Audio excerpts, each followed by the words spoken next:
Good afternoon, everyone. Welcome to the City of Lethbridge Council meeting for Monday, September the 21st.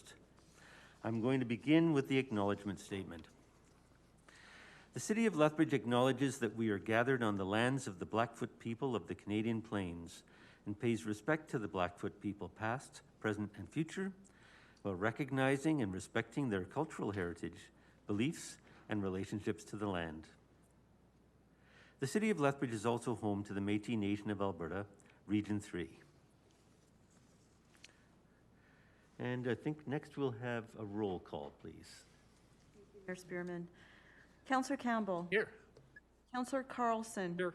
Councillor Crowson. Present. Councillor Hagan. Here. Councillor Morrow. Yep. Councillor Miyashiro. Here. Acting Mayor Parker. Here. Deputy Mayor Kaufman. Present. Mayor Spearman. Here. All present, thank you. Thank you. And now we'll move on to bouquets. Councillor Morrow, Yes. do you have any bouquets? No, nothing. Thank you. Councillor Crowson? Nothing, thank you. Councillor Hagan? Acting Mayor Parker? Just a huge thank you to all the citizens who use University Drive on a daily basis. There's light at the end of the tunnel, and I want to thank all the contract, city staff, and all that have helped communicate to the city what's going on over there. But it's looking really, really good, Mr. Hawkins. If you can just pass it on to everyone, it's looking really good. Thank you. You. Councillor Miyashiro? Nothing, thank you. Councillor Campbell? Well, thank you. Yeah, just a couple things. Just wanted to thank the Japanese Gardens Association.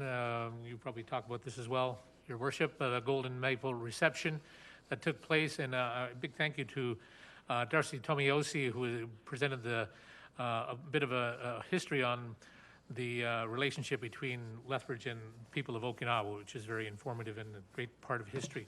Also today, with being at the start of Reconciliation Week, want to congratulate the official launch of the Piikani Nation Radio, which is at 106.3. So congratulations to that. Thank you. Councillor Carlson? Thank you, Mayor Spearman. Just a big bouquet to you and all my colleagues. I was on vacation for the last few days, and I appreciate you all filling in for me. I know Councillor Campbell had to take my lead for Chair of Performing Arts Steering Committee, so thank you all for that. Also, shout out to the Allied Arts Council. I'm sure you'll talk about the Mayor's business luncheon. Sorry I had to miss it this year. It was a virtual presentation, so I'm sure it went well, but sorry for missing that. Thank you. It was a supper this year. It's great. Wonderful. Deputy Mayor Kaufman? Nothing, Mayor Spearman. Okay. I would like to commend the Reconciliation Advisory Committee for organizing Reconciliation Week, which is got kicked off this morning with flag raising, and certainly their enthusiasm and commitment going forward. This is the year of Indigenous plants, and certainly we are on Blackfoot land, and we have some many unique Indigenous plants and medicines that are derived from this area, but certainly promoting understanding and respect between Indigenous people and non-Indigenous people, and living our city motto, which is gateway to opportunity for all that live here. So building those relationships, making sure we all have the same opportunities for success is important. So congratulations to the Reconciliation Lethbridge Advisory Committee for their hard work. And I'd like to commend everyone in the city who is struggling with the COVID-19 and the pandemic and the restrictions, all those who are doing their best to make sure they're keeping others in their city healthy and safe, and those supporting local businesses through these difficult times, local businesses and organizations. Thanks to all our organizations that are putting on virtual events to make things interesting for living in the city. So this past weekend, I think Thursday, Friday, and Saturday, we had Word on the Street. Lethbridge Public Library leads that literacy event. We've had other events in the city where people can participate remotely, and it certainly makes living in the city just a little better in times when it's tough to enjoy events. So kudos to all those who are working to improve the quality of life in the city of Lethbridge. Thank you. And with that, we'll move on to the agenda, consent agenda. I have a resolution from Deputy Mayor Kaufman. Be it resolved that the minutes of the regular meeting of City Council held Monday, September the 8th be approved, and the Mayor and the City Clerk be authorized to sign the same. And further be it resolved that City Council receive for information the status of directed resolutions with the following amendments. That Council defer the date of return to Council of October the 5th, 2020 for the proposed Land Use Bylaw Amendment Section 14.6, re secondary suites and RM to the October 26, 2020 Community Issues Committee meeting and the November 2nd, 2020 City Council meeting. And further be it resolved that City Council receive the following reports as information. The monthly Council Work Plan Update, September 2020, Operational Review Implementation Plan, and Procurement Summary Report, August 2020. And further be it resolved that City Council give first reading to the following bylaws. Bylaw 6233, Electric Regulated Rate Option Bylaw. Bylaw 6234, Electric Default Supply Tariff. Bylaw 6235, Electric Distribution Tariff Bylaw. Bylaw 6237, Amendment to Bylaw 3899, Railway Relocation Lands Area Redevelopment Plan. Bylaw 6238, Land Use Bylaw Amendment Re 102, Scenic Drive North. Bylaw 6241, Bylaw amending Bylaws 3250, the Sewerage Service Charge Bylaw. Bylaw 6242, a bylaw to amend Bylaw 3999, the Water Service Bylaw. And Bylaw 6248, amendment to Bylaw 6146, the Waste Bylaw. Deputy Mayor Kaufman. Thank you, Mayor Spearman. Members of Council will see a number of bylaws on there for first reading relating to our various rates and tariffs. Normally these come out a little bit later in the year, closer to the end of the year, but the fact that Council is going to be looking at some of these things through its budget process in November means we'd like to get the information out ahead of time for the community and for members of Council. If there are no other questions on anything else in the consent agenda, I'll call the question. Question has been called. Are there any questions? I see none. Okay, all in favor? Are any opposed? There are none. Okay, thank you. And now have a resolution from Acting Mayor Parker, adoption of agenda. That the agenda of the regular City Council meeting of September 21, 2020 be adopted as presented, including all communications as submitted by the City Clerk. City Clerk, are there any amendments? Thank you, Mayor Spearman. Yes, there's one addition. It's an official business resolution from Councillor Miyashiro. It's called Keep Integrated Fire EMS Dispatch in Lethbridge, and that will be item 6.3. Thank you. So we'll change it to be, the motion will read that the agenda be adopted as amended, including all communications by the City Clerk. Acting Mayor Parker? I'll call the question, Mr. Mayor. Question's been called. All in favor? Any opposed? That motion carries. Thank you. Chairman, Yes. quick question through you to the city clerk. Will that be added to the online agenda now that it's been approved? So that members Will of- be, but not until the streaming stops. So it will be. I'm not sure, Ryan, could we do it at break? We'll look at that at break. Thank you for bringing that up. Thank you.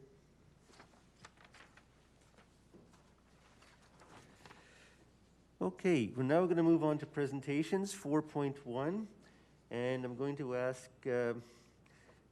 Ms. Diane King, on behalf of the Performing Arts Center Advocacy Group, to come and speak to us regarding Performing Arts Center Advocacy D34 resolution to discontinue. So,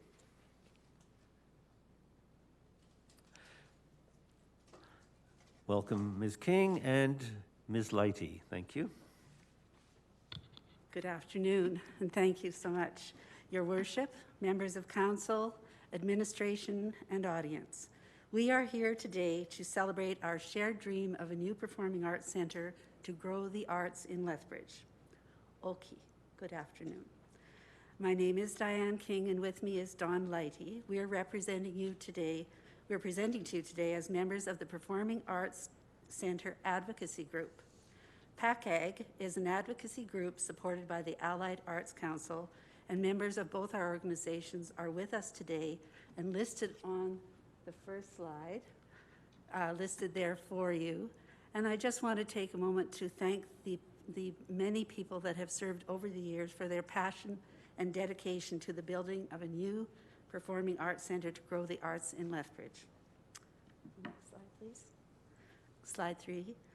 So, councillors, you've received our letter asking you how you have coped with COVID-19. If you're like me and every person that I've met and come in contact with, it is the arts that have helped carry us through this difficult time. The arts have soothed, entertained, lifted our spirits, and provided much-needed laughter and joy. It is the arts that has helped us through these challenging past 6 months. And locally, we have witnessed many ways that the arts have stepped up in a variety of unique and creative and unprecedented ways, just as you've just mentioned, even Chris, in your opening comments. We now know more than ever the value of the arts in our lives. The call for a new performing arts centre is not a new conversation. This slide is a timeline of the tremendous investment that this council, previous city councils, city administration, and the community have made towards a new performing arts centre in Lethbridge. For 20 years, city councils have formally identified a new performing arts centre as a facility priority in Lethbridge and have authorized various facilities needs assessments, strategic plans, surveys and interviews, studies that have cost more than $1 million when we include the valuable time and important contributions of our city administration, and the establishment of a performing arts steering committee as actions towards the building of a new performing arts centre. Studies have shown that each delay in the building of a new performing arts centre results in significant increased costs to the city. Today's resolution could effectively halt further progress on a new performing arts centre and leave the performing arts where it was in 2000, a priority on a piece of paper and nothing more. Our request of you is that you not let this happen. We want to build on every single dollar and minute that has been spent on this project. We want to stay on track with your priorities and vision for quality of life in Lethbridge. We want to continue moving this project forward.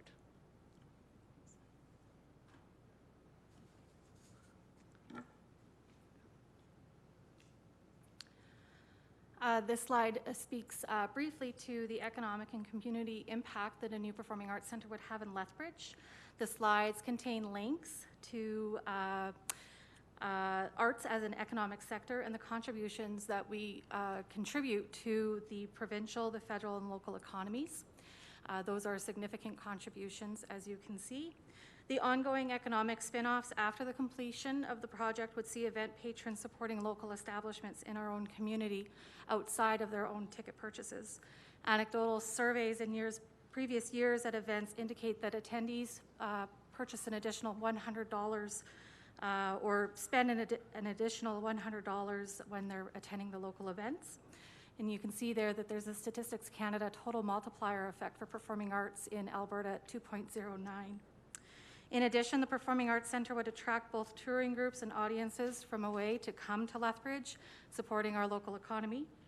And we've witnessed in other communities and municipalities where catalytic projects such as this lead to neighborhood revitalization, collaboration between private and public partners, additional private investments in development, public realm enhancements, and increased sense of community. Thank you, Dawn. The next slide, please. Next slide is about our community support. You will have received many letters recently from the broader community supporting the building of a new performing arts center, a center that will serve our community for the next century. For more than 20 years, advocacy groups like Sound Proposal and the PACAG have dedicated thousands of hours demonstrating the need and passionately promoting and fighting for a new Lethbridge Performing Arts Center in which to grow the arts in Lethbridge. We represent and celebrate 450 plus Next Stage community members and organizations, as I say, who wrote the letters. A performing arts center that meets the technical needs of a wide array of performers and programming and the comfort and pleasure of the audience is what we all support. Which brings us to our request of you today.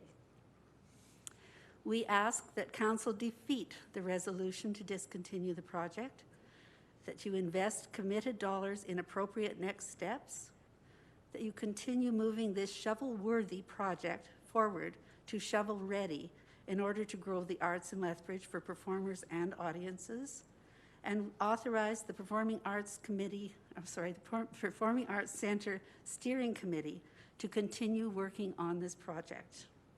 To borrow from the words of Mayor Spearman's Herald column last week, this project will expand the offerings of performing arts in Lethbridge, making it an amazing attraction for performers, residents, and visitors for the next 100 years. We must plant trees under whose shade we do not intend to sit. Thank you. We'll take your questions. Thank you for your presentation. There will be now questions from council. I'll start with Councillor Higgin. Thank you, Mayor Spearman. Thank you very much for your presentation. My question is city manager is designated possibly the city treasurer. We've had discussions in the past that if there's a project that's on the CIP and the time comes again for a new CIP, that these projects, if they're not completed, just aren't grandfathered forward. And I think we saw that with Exhibition Park. We didn't know if that was going to be a new CIP actually encompasses everything into that particular CIP. So if it's a previous one, it just falls off. Is that correct to say?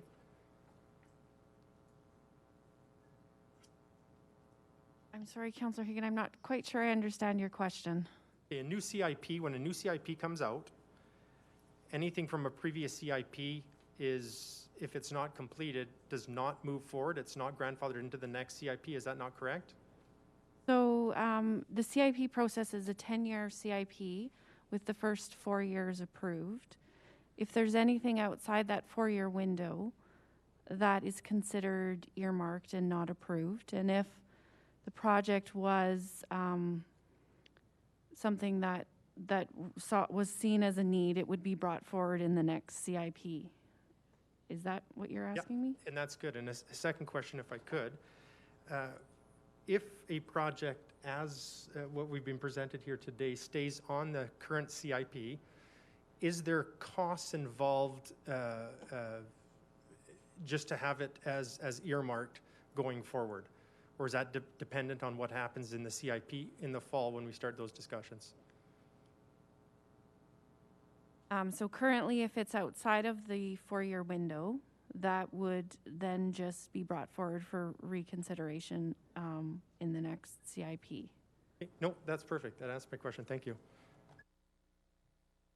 Councillor Carlson. Thank you, Mayor Spearman. Thank you, Ms. King, Ms. Leahy, for the presentation and the thoughtful request. My questions are on there's 6.8 million committed in the current CIP for detailed design. Your rationale for saying reallocate those dollars to something else, can you talk about that and what you think those should be reallocated to? This project has been identified as pretty much the last important project for the city of Lethbridge, and it's one that has had already tremendous energy put towards and financial efforts. We may may or may not get to actual detailed designs in the near future, but we do believe that it's essential that this project not be halted, that the work of the steering committee be allowed to continue, and we do think that the steering committee will be ready to make a recommendation soon on the actual location, and then the site development itself could begin. And that is a fairly extensive program or project to get that going. We've also heard from the province that they will not consider funding a project until it's further along. And if we do not keep this momentum going, we will indeed not receive anything in the near future from the province either. Thank you for that. If I can further to that, Mayor Spearman, maybe through to the city manager or treasurer, if council wanted to change direction at this point, to say, yep, maybe we don't proceed to detailed design, but maybe move to site selection, site purchase, site development, would be a change in the current allocation of those funds and probably the current allocation, or probably the current terms of reference for the steering committee. What all would be involved in that? Is that a simple council resolution that we could do, or would that have to wait for the full CIP? CIP projects are reviewed on a regular basis.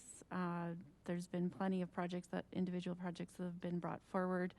We typically bring forward specific CIP projects if there's a change in scope or cost or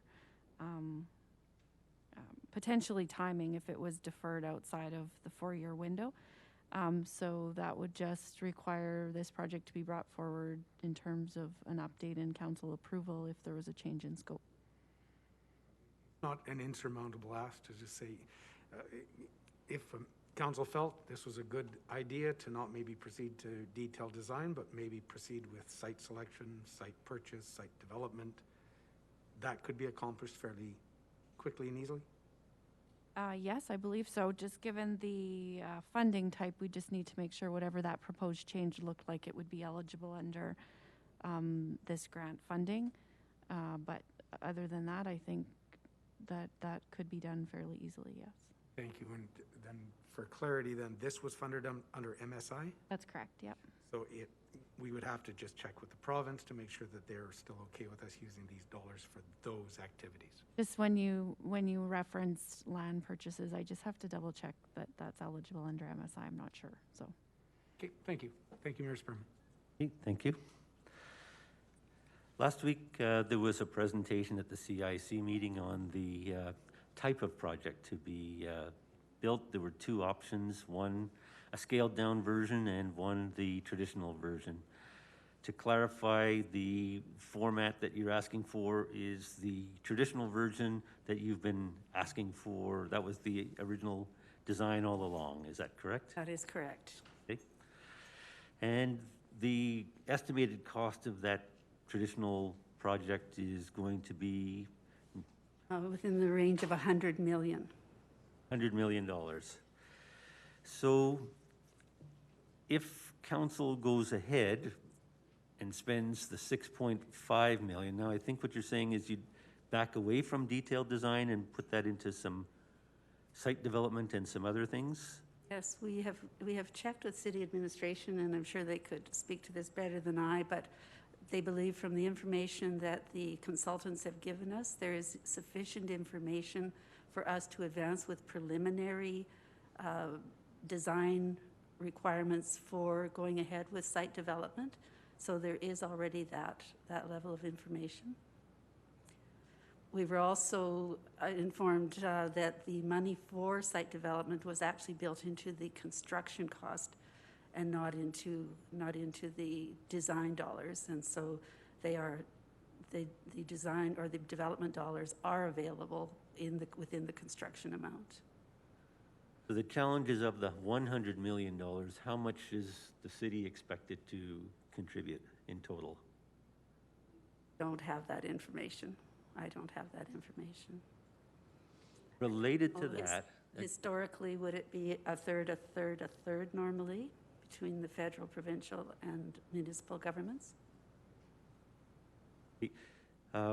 when it comes to the point of detailed design, what we're told is if you spend the money on the detailed design, so when we get to that stage, and don't actually proceed with the project after 5 or 10 years or so, you basically wasted your money on detailed design because all the standards change, equipment can change, that type of thing. So basically, when detailed design goes, all the other funding has to be in place. Is that your intention? I would think so, and we have said in our presentation, we do not wish to see a single dollar wasted.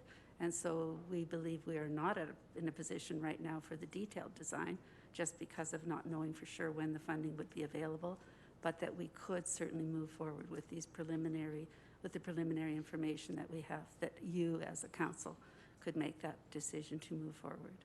Okay, thank you. Councillor Higgin? Thank you. Question I have, we're dealing with the capital side of things here with this particular ask. Now, there's obviously the operating side, et cetera. Now, have the consultants, have you got information back from consultants what operating costs would be? And is it going to be self-sustainable, or is it something that's going to be tax supported? I believe it will always be tax supported. The information that they gave us, which they said was very conservative, was approximately $2 million a year would be the ongoing operating cost. That operating cost in general, or operating cost just tax supported is $2 million? No, in general, that would be what the cost was going to be. You know what percentage would be city tax supported? I'm sorry, I'll ask the city treasurer, please, to speak to that. The last information I received, my understanding was the net operating impact would be about $4 million, including life cycle. $4 million a year, all tax supported? Thank you. Are there any further questions from council?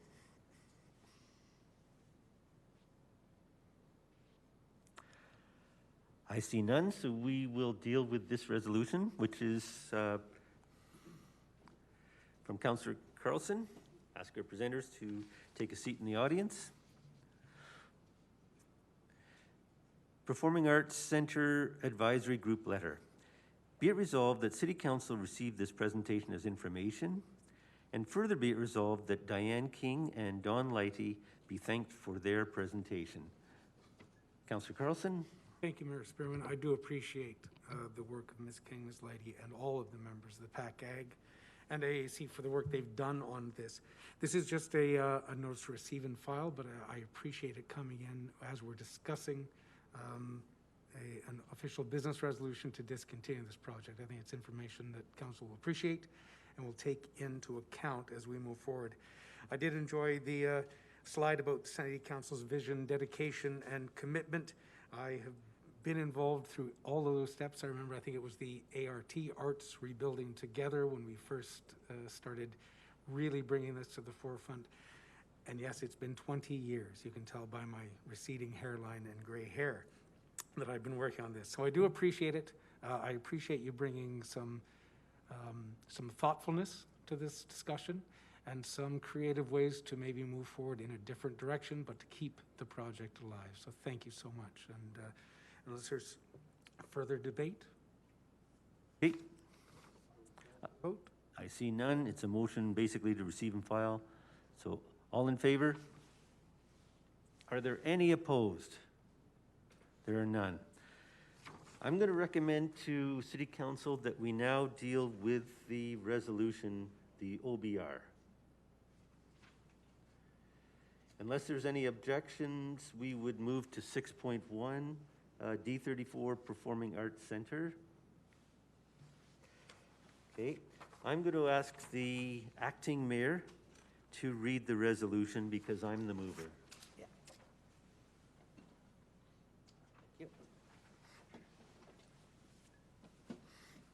Thank you, Mr. Mayor. I have the following resolution signed by yourself. CIP Project -D-34 Performing Arts Center 6.1. Whereas the City of Lethbridge is undergoing operational reviews to look for efficiencies and opportunities for reinvestments, and whereas the province of Alberta has signaled austerity, and has not supported expressions of interest for all of our projects submitted through the Capital Improvement Plan CIP.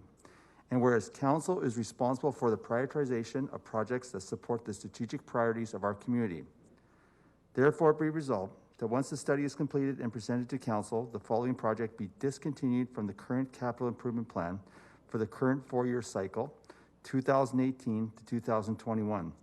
D32 Performing Arts Center. Further be resolved that the project be resubmitted for consideration in the next capital improvement plan. Mr. Mayor, would you entertain questions first to your resolution? Simply, as council knows, we were looking at priorities of CIP last spring. This one was one that had to be looked at, and since no one wanted to bring forward the resolution, I did, so here it is. And you've heard the information. Last week we received a study that said that council would look at making a decision on this project once we received the study. So now it's up for debate. So start with Councillor Higgin. Thank you, Mayor Spearman. Thank you for bringing this forward. A question for yourself or city manager designate. This particular project was spoken at large, I think, within the KPMG report. Do you know what the recommendation from them was on this? I don't recall KPMG making a recommendation on this. I could be wrong, but Was it not on arts, et cetera, in that that folder? No? I don't recall that either. Does anybody familiar with the recommendation? No. Nothing there? Thank you. Councillor Carlson. Mayor Spearman, question, I guess, to you as the mover of this. In light of the presentation earlier by PACAG and AAC, does this resolution, if passed, would it delay their request to move forward with some of the dollars that have been allocated and the work of the steering committee? Or in converse, if this is defeated, would that allow council then to direct the steering committee to do further work, perhaps not the detailed design, but to use these dollars to keep the project alive and moving? I think Councillor Higgin asked a question to our treasurer, and I think the concern we had was if we spent $6.5 million on detailed design and the project didn't move forward quickly, we would waste the money. If the money can be used for other purposes as requested, that may be possible. It would be great to have more clarity about how that money would be spent, but it sounds like this project will be discussed as part of the next CIP process, which was scheduled to happen in April, May of next year. In the meantime, can the money be spent and what would it be spent on? And I think we need some clarification from council and maybe from the presenters as to what money is required between now and next May and what would it be spent on. Councillor Campbell? I'm sorry, I was going in for a debate, but I had no question. So. Councillor Miyashiro, do you have a question? I have a question. Okay, go ahead. Excuse me. I think further with what Councillor Carlson was saying. So you're saying if this resolution is defeated, then the committee would have to come back to council to ask how they can spend the money in a different way other than moving forward with the whole project, if that was their interest? If we defeated this, they could come back and ask for site acquisition or whatever, because they're not going to move ahead with detailed drawings with that money right away. So if this is defeated, that's the option, is for the committee to come back and ask for a different way to expend the money. Is that correct? I'm a little bit confused myself about if the motion passes and the money was intended for detailed design, can they use it for something else? I just like city manager or designate, can we get some clarification on that? I would assume if it's discontinued, that means they give the money back and it's done. Right. If it's discontinued, everything stops. If the motion's defeated and the project carries on, and the money that was funded was intended for detailed design, Can it be spent for something else? That's the question. Yes. So thankfully, I'm sitting next to the city treasurer, who informs me that no, we would need to return to council with a proposal to spend those funds differently. Okay. Okay, Councillor Higgin? Thank you. Just further to Councillor Campbell and Councillor Miyashiro's question, if this did pass, the performing arts, that committee, as far as this funding goes, could come up in the next capital improvement project anyways, right? The next CIP, if it is passed now, it could still come forward in the next CIP, correct? I believe all projects would come forward, but that's true. Yeah, this project would come forward again. It's not that it's would die here. It could still be brought forward in the next CIP. Thank you. Councillor Carlson? Thank you, Mayor Spearman. Through you, maybe to the city clerk, I'm wondering about process. We just had a presentation from PACAG and AAC that I don't think council had much time to sort of explore or digest. We have in our procedural manual referral motions. Would it be inappropriate or possible to refer this back to the steering committee to come forward with their recommendation regarding the PACAG recommendation? Carlson, that would be the appropriate motion if you want a committee to do some more work and come back. Yes, and council has that authority and power to do so. Wondering if, Your Worship, if you'd entertain a motion to refer this back to the Performing Arts Center Steering Committee to come back with a solid recommendation to council on how the dollars could be spent outside of detailed design to keep the project alive and moving forward. Any councillor can make a resolution. So if it's your wish to make a resolution, you can do that. Yep. I'm willing to make that referral motion. Okay, we have a referral motion and a seconder. And is there a question? Second. Councillor Crowson has seconded. sorry. Okay, Yeah. yeah. Okay. Can referral motions be debated? Okay. I just need clarification. If the Performing Arts Center Steering Committee comes back with a different plan, other than detailed design,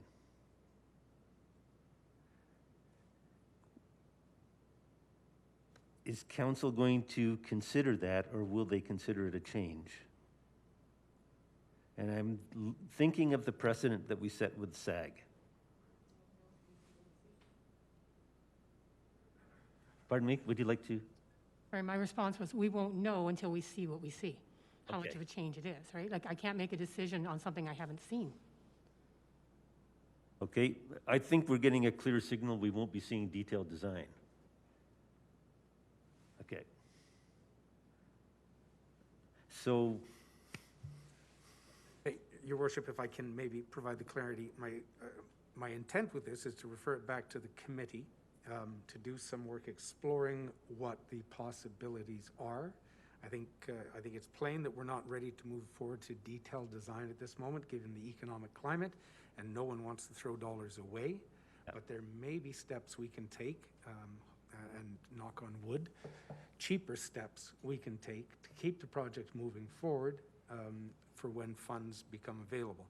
Unfortunately, I don't have those in my hip pocket at the moment, but I believe the work that the PACAG has done and Allied Arts Council, the great work of the steering committee, can come up with a recommendation for council for their their consideration.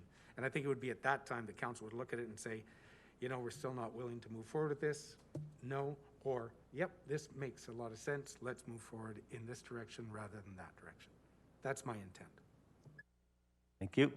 Councillor Hagan, you have questions Yes, on the referral just- motion? Yeah. Thank you, Mayor Spearman. You had actually asked a question I was perplexed with, is that if this changes, we have in the CIP currently that it's for detailed design, does that change it too much? And does that mean that it should come back?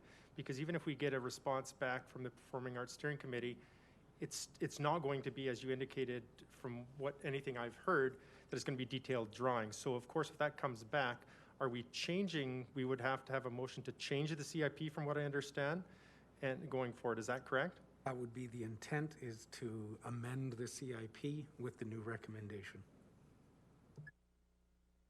Okay. Councillor Higgin.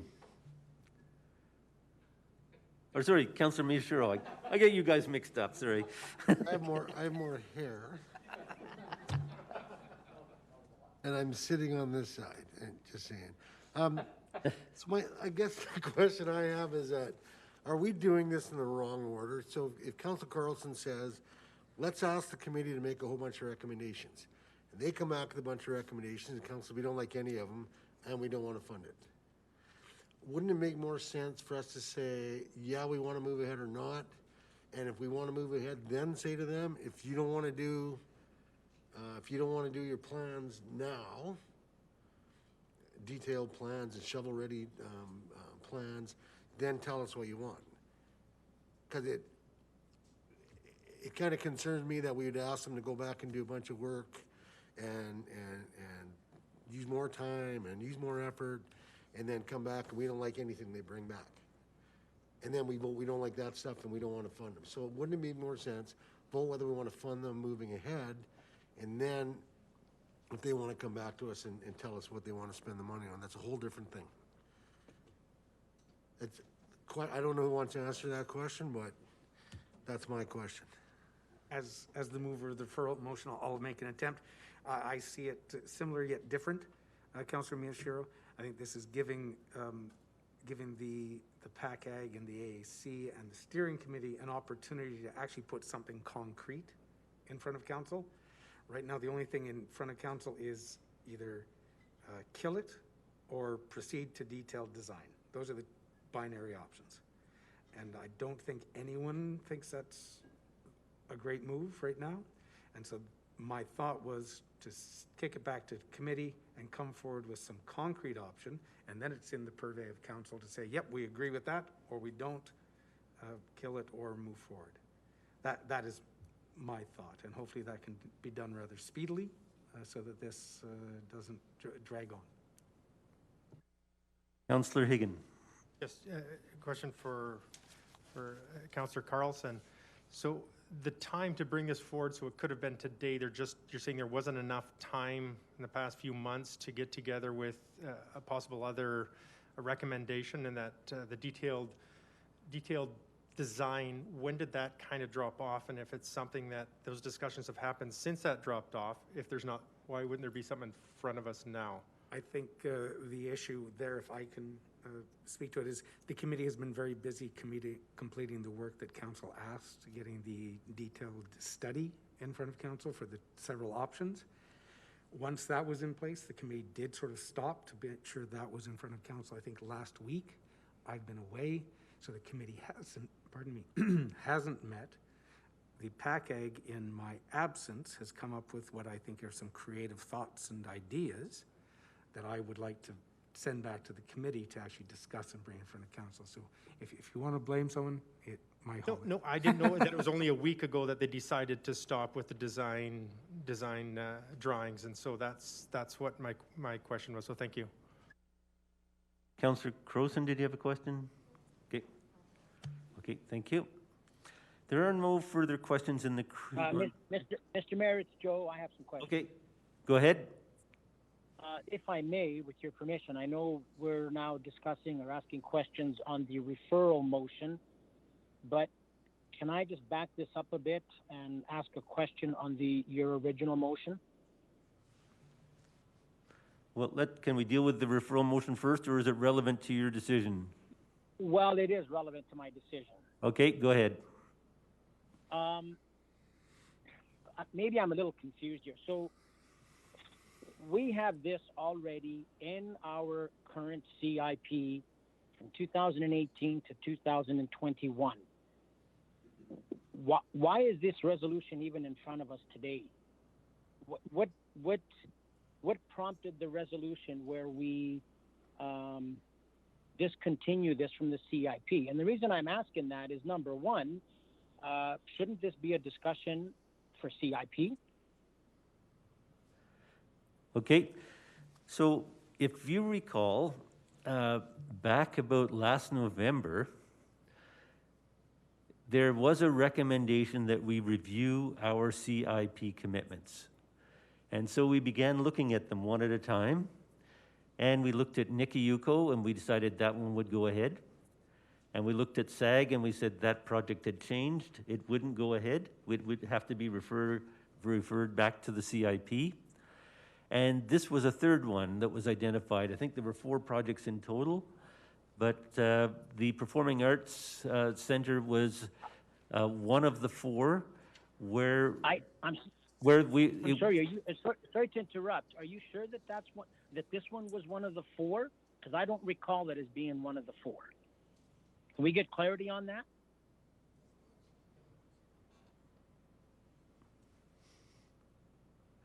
I'll ask our city treasurer. Yes, it was one of the 4. Yeah, the treasurer says it was one of the 4. Okay. So continue, Mr. Mayor. Sorry, sorry to interrupt. No, so that's why it's here today. It did come to us back in June, and it was referred until the study could be done. The study was presented to us last Monday, and so now it's back on the agenda for a council decision. Okay, so I'm thinking 2 things. If this resolution didn't come forward today, what would happen moving forward? The groups would continue to do the work that we had approved in the existing CIP, would they not? They would go ahead with the detailed design. That's what the money was originally approved for. Okay, and if I may now to Councillor Carlson, why refer it? Why don't we just let the committee, let the groups do what they were doing? I mean, we've already approved this in the existing CIP, so I'm kind of struggling as to why we're doing this, because we could be doing this for every project that isn't shovel ready. Thank you, Councillor Moore. I appreciate the question because I think you've hit the nail on the head. I think what's in front of us today is a change in direction, which would require us making an amendment to A, the CIP, where the dollars are committed for detailed design, and B, the terms of reference for the steering committee seems likely to me as well. And my referral motion is to get something concrete in front of council, because I think there is a recognition in the community that times are challenging. We've all noticed that, obviously, and there may not be the ability to access the dollars to complete the project in the next 4 years. That's outside of the detailed design dollars. And as we know, if you do a detailed design that's 4 years out, it likely becomes useless dollars.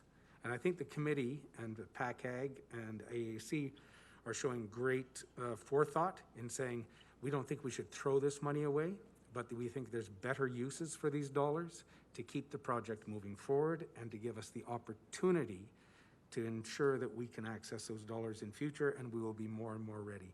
So you're exactly right. This is trying to change, or this is hoping to change the CIP into something a little bit more attainable at this point. I hope that helps. That does. If I may, my final question to you, Councillor Carlson. So it's now September 21st. The mayor had indicated we're going to be getting into our next CIP discussion in March, April, May of next year. Why would we, or why can't we hear back from all the groups what your referral motion during that CIP time, and why do we want to change the CIP, the existing CIP? I'm kind of struggling. I'm not quite clear of what we're attempting to do here. I understand your referral motion, and you're going to come back.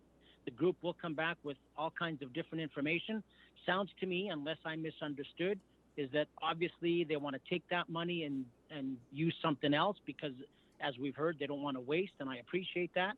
But why wouldn't we be having this discussion during the next CIP then? And thank you, Councillor Moore. My thoughts on that are the next CIP doesn't actually begin until 2022, if I'm correct on that, Madam Treasurer? Okay.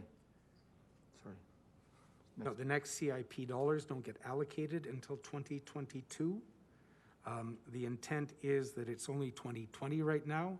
Waiting 2 years may really delay the project further out than it should be delayed. Okay, sorry, I was under the impression that it was 2021. Thank you for the answers. Okay, so we have a referral motion. So the referral motion would allow the Performing Arts Steering Committee to come back with a recommendation on modifying the existing CIP. So that's one option, is to approve the referral motion, and then we'll have another presentation to council. And is that correct, Councillor Carlson? It may be a presentation, it may be a submission, not quite sure how, but it will be a recommendation from the committee on how to proceed. Okay. All right. I see no more questions Mayor? in the queue. Yes, go ahead. One more from Go you, ahead. Joe. If I can just get some clarity on process, because I'm kind of struggling again. And I totally understand the referral, but it seems to me that we're doing something again outside of our CIP process. So can the city manager or the city treasurer explain to me the process, and if what we're doing is normally what we do, or is this a one-off? Mayor Spearman, through to Councillor Morrow. So back in, I believe it was December, we were given the direction to provide City Council with an update on Section D projects, and that was the result of 4 CIP projects being brought forward for consideration.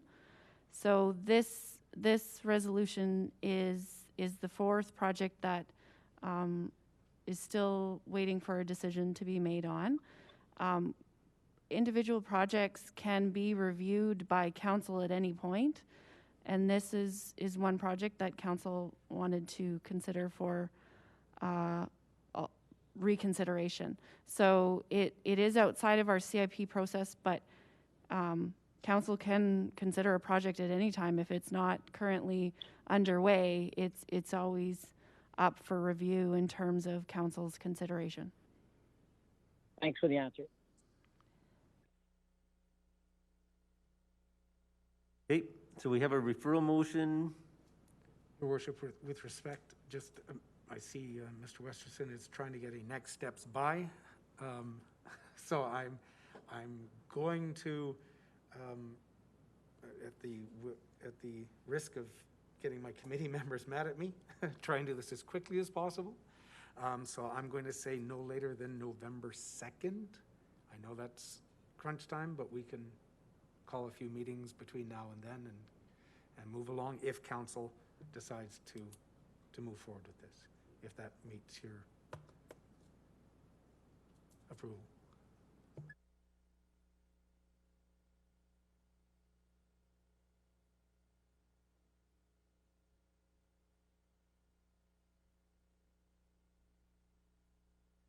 Hey. Councillor Morrow, can you see the motion?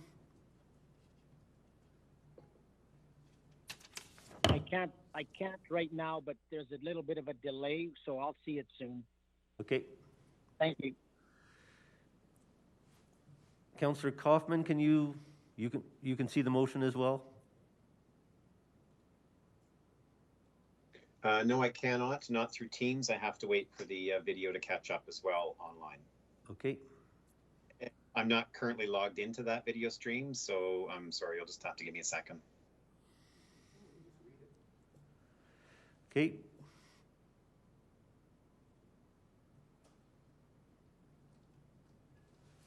Mayor Spearman. So what it says is the referral motion is that this item be referred to the Performing Arts Steering Committee for a recommendation on how to proceed returning to City Council no later than November the 2nd, 2020. Does I have it now, everybody, thank you. everybody understand the motion? Okay, any debate? Councillor Crowson? Thank you, Mayor Spearman. I'll be supporting the referral. I need better and more information. And it is normal for us to review projects. People know the times have changed, our finances have changed. I want to be completely honest. Even if this does come back, goes referred and then comes back, it could still be canceled. So, don't get your hopes up too much. But I do need more information before I can make any decision. I will support the referral. I'll support the referral motion. I'm a little puzzled about what the next step in the process will be. If the money, and I understand the money will be used for something other than detailed design, council will then have to approve that funding, and we will have to have some assurance that any money spent will not be wasted if it's spent well in advance of the construction of the project. So I will support it, but I'd be looking for more information and a clear plan. Thank you. Councillor Miyashiro? Thank you, Mr. Chairman. I will support this, despite the fact I think it's in the wrong order. I will support this to give the committee a chance to state their case a little bit more clearly and come back to us with some different options. Thank you. Councillor Higgin? Thank you, Mayor Spearman. It's a very tough one for me in that we had the SAG come in here a few months ago, and we were told there's too many changes, so to come back in the next CIP, that gave them the opportunity to prepare for the next CIP, and that was one of the 4 projects. This one here has similar changes that I think are as many or as different of changes that the SAG had. So it's I wish there was more debate on this, because I've got my concerns that we kind of set a precedent, I think, with SAG, and yet I am looking forward, as many of you have indicated, to what could come back, but we're changing that CIP, and I guess we've already been told that that's okay. But as Councillor Crowson indicated, that it doesn't mean a yes, that it could still, with those discussions and the debate at the future meeting, could still, I don't want to give false hope, I guess is what I'm saying, that it could still be denied at a future meeting. So as much as it's out of process from what I believe, and as Councillor Miyashiro indicated, I will support this for more information. Any further debate? I'll ask Councillor Carlson to close. Thanks, Mr. Chairman. I appreciate all of the thoughtful questions and discussion from my colleagues. This was triggered in my head by the presentation we had earlier, that there are more than one ways to say skinning a cat still okay with the Animal Welfare Committee. Sorry, Councillor Miyashiro. And I'd like some time to explore that. We've made great progress on the Performing Arts Center. I want to give the steering committee the opportunity to say, here's another way we can approach this, because no one in our community wants to throw away dollars on something that may be 5, 10 years out yet, but maybe we can get there faster, quicker, better, cheaper, given a little time. So I just appreciate a little bit of time for the steering committee to do their work and bring it back. As you say, at that point, it'll be in front of council to say, yes, we like this, or no way, no how. So I do appreciate that. Okay, question has been called. All in favor of deferral? And any opposed? Okay, and Councillor Morrow? In favor. And Councillor Kaufman? In favor of deferral. Okay, that passes 8-1. Thank you. Okay, can we go on to presentation 4.2?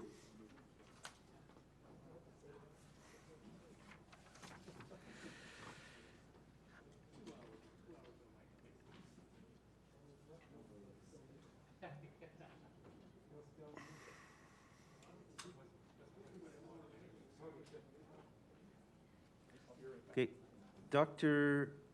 Aborawi. Is Dr.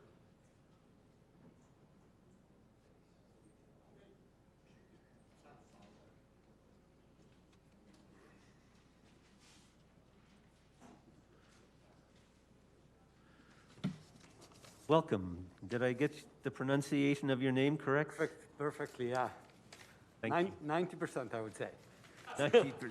And yeah, I have been working with people for 10 years, and they don't get even 50% of the, but Thank that's you. very understandable too.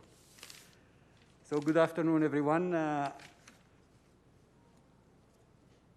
respected mayor, respected councilors, thank you so much for giving me the opportunity to be here today. It's an honor for me to be here.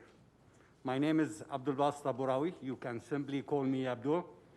I am the president of the Lethbridge Muslim Association, and I'm here on behalf of the Muslim community in Lethbridge with a request that we are hoping to get your approval.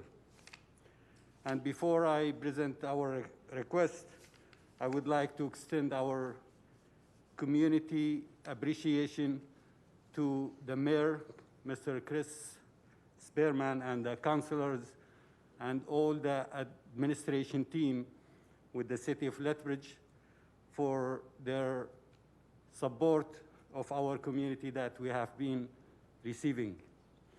So thank you so much for that. Straight to the point that I'm here today to request your approval to waive the fees related to one of the projects that we are planning to do, and that would be changing our old mosque to an apartment.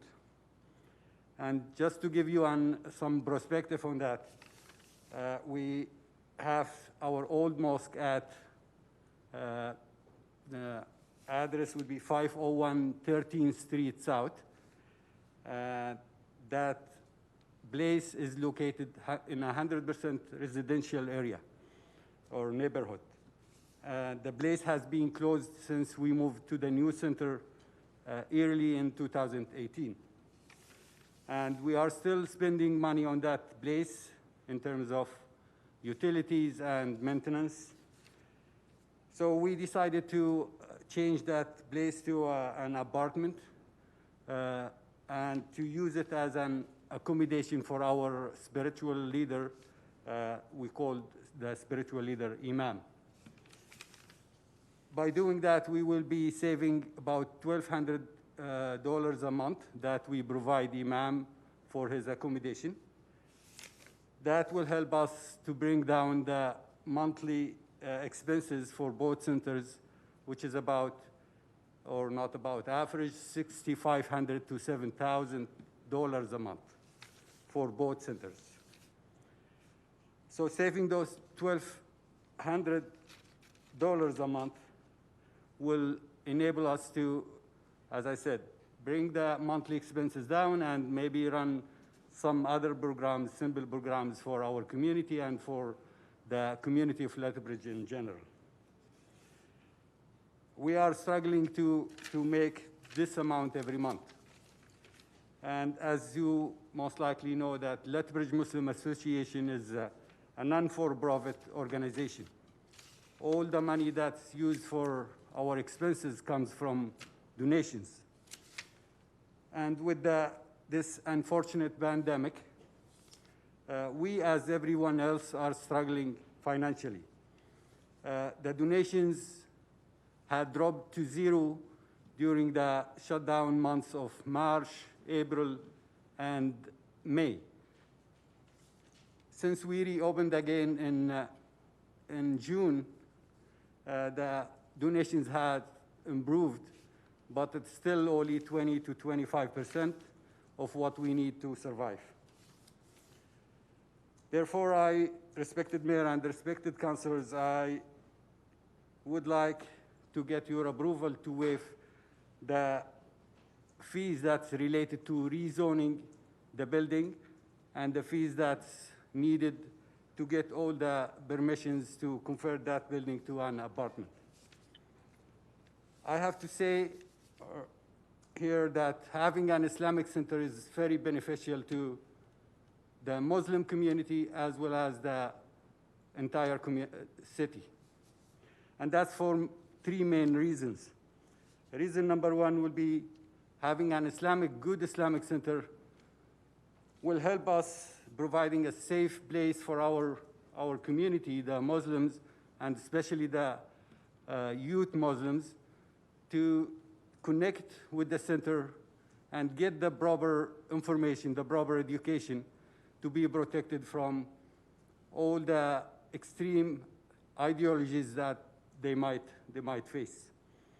Reason number two is to have a place where we can create some connections between the Muslim community and the rest of the city or the communities, and to build a strong, healthy, and friendly relationship with everybody else.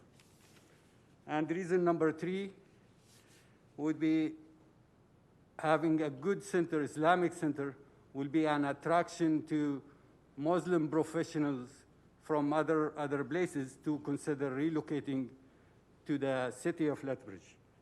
And that's what happened with me back in 2010 when I was given the opportunity to join the pediatric team here at Lethbridge. The first thing I did is checking what's available for my kids and myself from the religion point of view.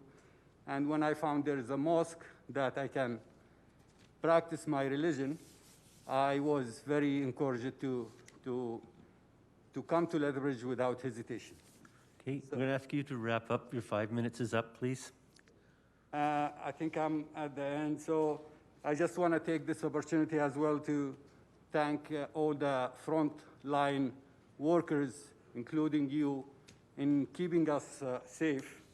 And I would appreciate your approval, and our community will remember this for a long time. Thank you so much. And good afternoon. There might be questions from council, so just 1 second. Okay, Councillor Miyashiro. Thank you, Mr. Chairman. Thank you, Dr. Abarawi, for your presentation. Couple questions. Do we know, is this property on 13th Street property tax exempt? Yes, it is, yeah. As it is right now, thank you. What's the value of that property? You mean if we are selling the property? I think it's around 120, 140,000. You know what your estimated costs are to upgrade it to residential status? Yeah, we have a few quotes, and they are anywhere between $45,000 to $60,000.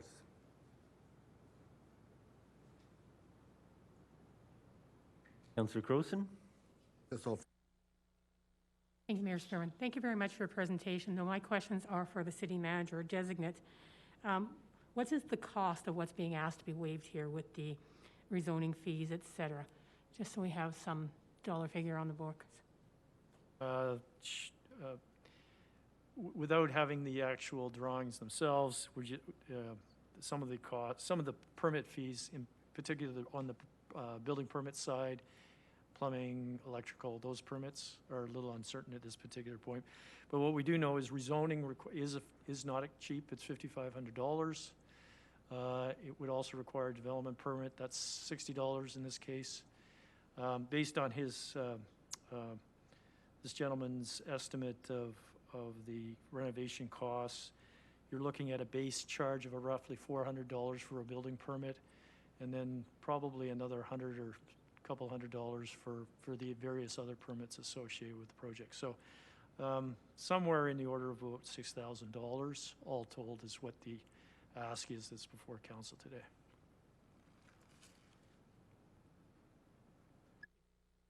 Okay, Councillor Carlson. Chairman, thank you for the presentation. I think Councillor Croson asked some of the questions I was going to ask about what would this cost. I guess through you, your worship, to the city manager or designate, I don't recall doing a waiver of these types of fees recently? Can you, and I'm always leery of setting precedent, especially associations are always struggling for cash. I don't want to open a floodgate. Is this something we've done before, and is there any policy around this? I know we discussed it during COVID, changing some policies, and I don't think we actually made that move. So is there any history of us or council doing this, and would it be precedent setting?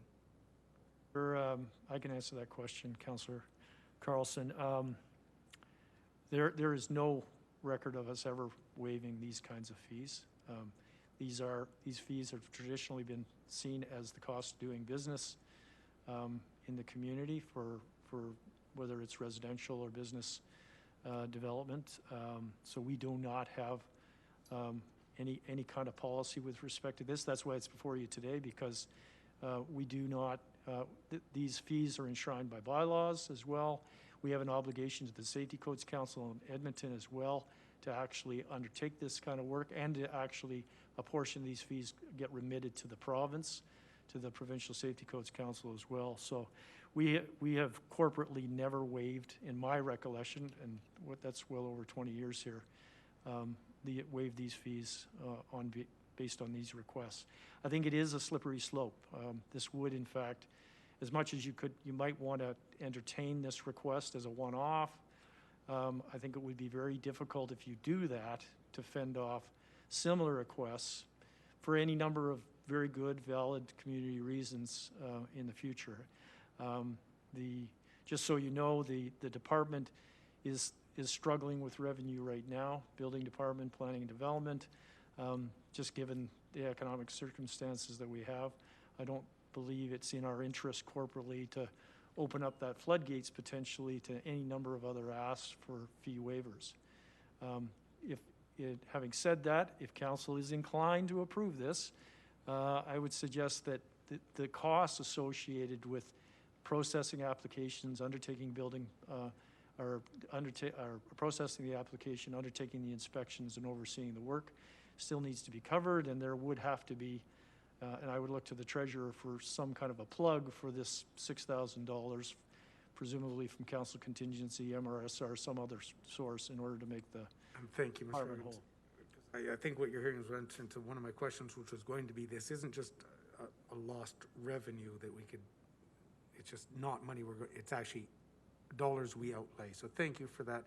Final question, would rezoning, and I just want, Doctor, I want you to be clear on this, and I'm not sure you've examined this, would rezoning, and this is through the city manager designate, change your tax, your property tax status if you're now a residential unit? So I just want to bring up another very quick point here, that we are not planning to make money. We are planning to try to save some of the costs that we are paying every month on different things like utilities and. 100%. We understand that. Yeah. Applaud you trying to do that. Do it. Okay. So the question was, through the city manager or designate, would rezoning change any of these costs or reduce them? Not the costs. I just want to be clear that if you rezone something to a residential unit, it may not be property tax exempt, and that's what I thought I heard it was.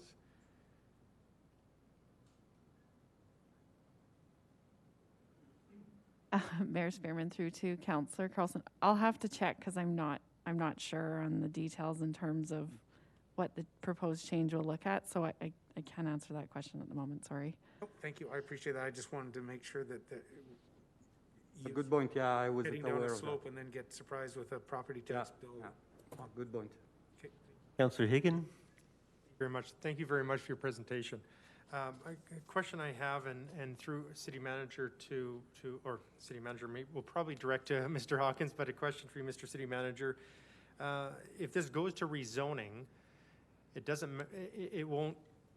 it's not going to be a guarantee even at that point, correct? So the money could be spent, but the decision after this public hearing could still be denied after the money is spent. Is that correct? There is a rezoning process is a public process, and it's a statutory process, so there will be a public hearing at some point for council's consideration to actually change the designation from its existing zoning as a religious assembly, public use, whatever the current zone is, to residential. So there is a risk, depending on community reaction, neighborhood reaction, that council may choose not to rezone the project. The risk that any applicant has is that the cost is still the cost to go through that process regardless of what the outcome is. That's my question. You would still be the cost, and it could still be denied after the public hearing. Thank you. Thank you. Are there any further questions from council? So, Councillor Campbell? Thank you, and thanks for the presentation. I just wonder if you can't come up with the money here, what's going to happen? What is your plan B? I think that's gonna delay the project for sure until hopefully things will get better and we get more donations. That's the only source we have to come up with the money. And now we're talking about $6,000 that will take us another, at least, from what we have seen in the last few months, at least another 6 months to a year to save that much. Which again, will cost us $1,200 every month. So if you, there's some setback on that for sure. Thank you. Okay, if there's no further questions, I'm going to ask the acting mayor to read the resolution.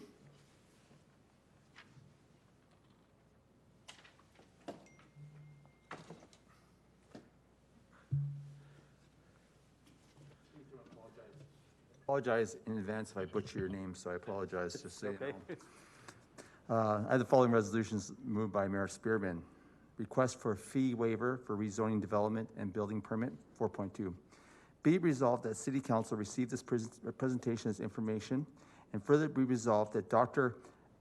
Abizat Abouari be thanked for his further presentation. Mr. Mayor. This resolution is a referral resolution. What it is, it means no decision. So it upholds the administration's current policy rather than change the policy, because this would create a precedent. So just to let you know what we are debating. So I will ask you to take a seat in the audience while council debates the resolution. So council is aware, we've heard the presentation. The motion I prepared simply is to receive and file. So any debate from council? Councillor Carlson? Thank you, Mayor Spearman. I'd like to thank Dr. Abouari for bringing this forward for discussion. We know that many associations, many groups in our community are experiencing challenges, especially at this time. My hope is that your impassioned plea and great plans will now be heard by our community, and those donations may start speeding up. So while I'm sure that I will be supporting the receive as information resolution, I do hope that your great presentation here today will speed up the process for you. Thank you. Do any other councillors wish to speak?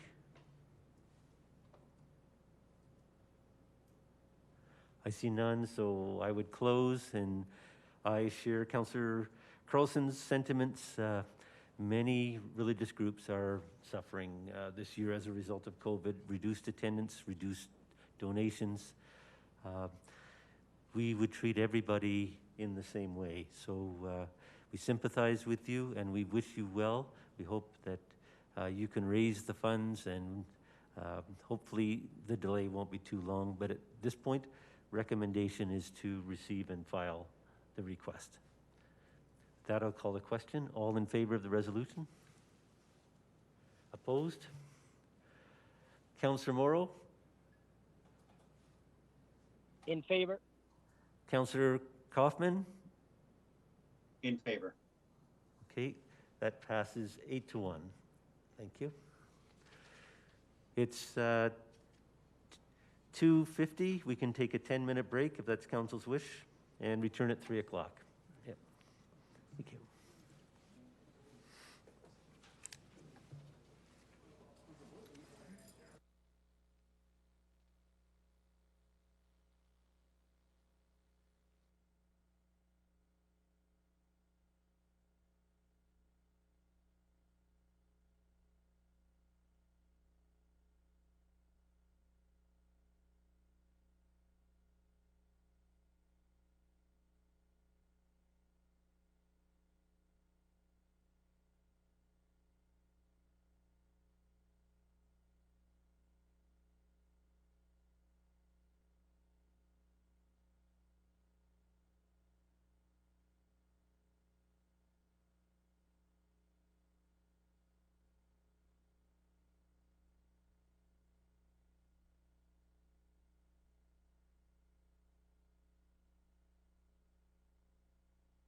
Welcome back, everyone.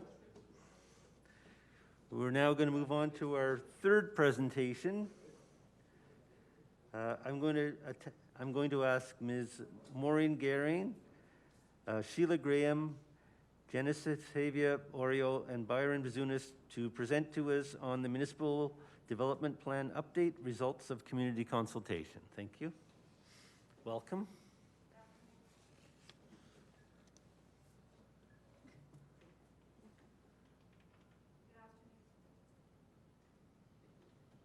Good afternoon, Your Worship and members of City Council.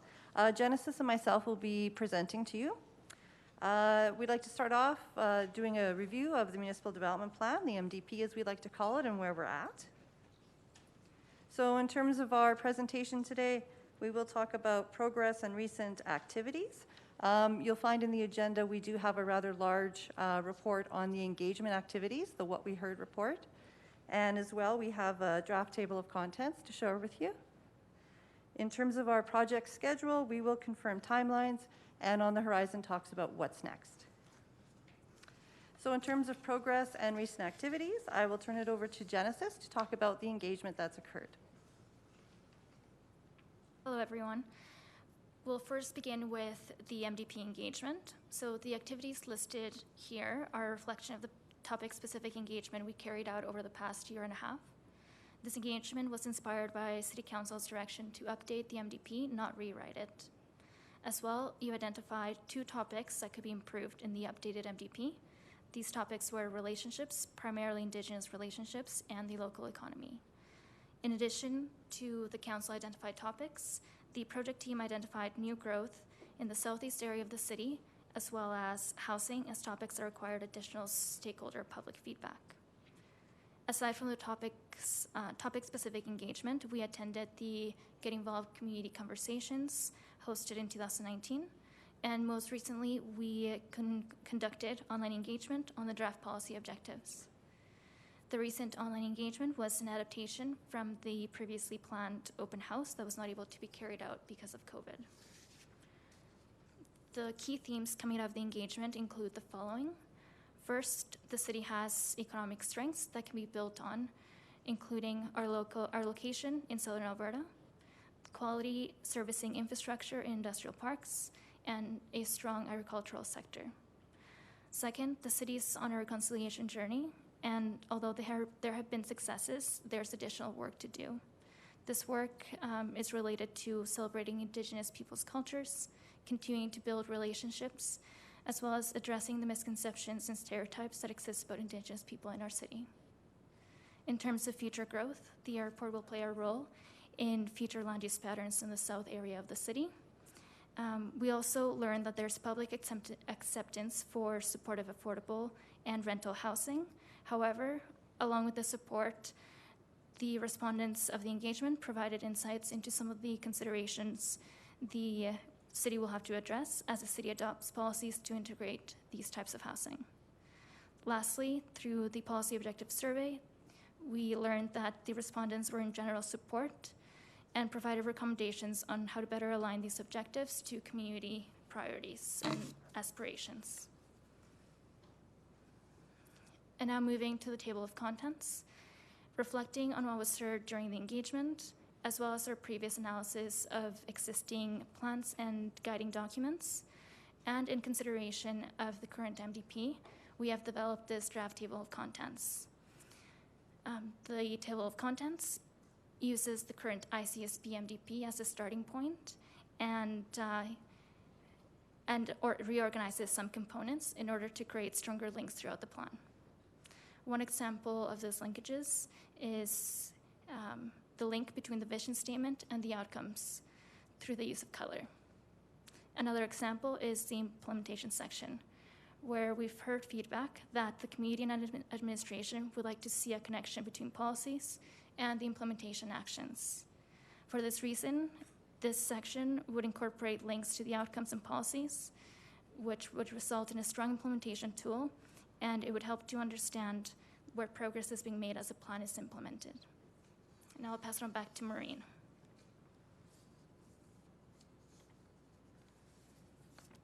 So in terms of our project schedule review, even with adjusting for the pandemic, we are pretty happy that we are on the right side of the spectrum. So our progress has been really well. It hasn't been held up by anything. And so we're at a point now where council is being asked in our RFD whether you'd like to hear from other members of the public, other groups, in addition to who we've talked to, or revisiting some of the groups that we've talked to. And so on the horizon, so that's some of the next steps. Again, council's engagement. And so the RFD is structured today, and there will be a motion. We have set aside 2 CICs, one in October, one in November, for you to hear from groups if you'd like to. And that will be part of your discussion today, whether or not you want to continue with that, or whether on review of the What We Heard report, you feel that sufficient engagement has occurred. Once this concludes in November, staff will be in position to finish writing the MDP, and then in January, March, we will present that to you to make a decision. So there is a section in the RFD that talks about how it's going to be presented to council. So this is a little bit of a different process for us. We came up with that process in consultation with city solicitors. It's kind of exciting because it is sort of an on-the-ground approach for council to be involved in actually reviewing the policies. And yeah, so that's where we are currently. And if you have any questions, Genesis and I are happy to address them. Okay, thank you for your presentation. Are there any questions from council about the process? Councillor Carlson. Thank you, Mayor Spearman. Thank you for the presentation and the update. In the What We've Heard report, and I think Ms. Javier Cortez captured it well. I heard a lot of general agreement, general consent from the folks we've discussed with so far. Can you tell me about some of the outliers that it may be important for council to have those separate meetings to hear the outliers who were not in general agreement or general consent with the directions? For the... If there were any. Yeah, so I'll start with the topic-specific engagement.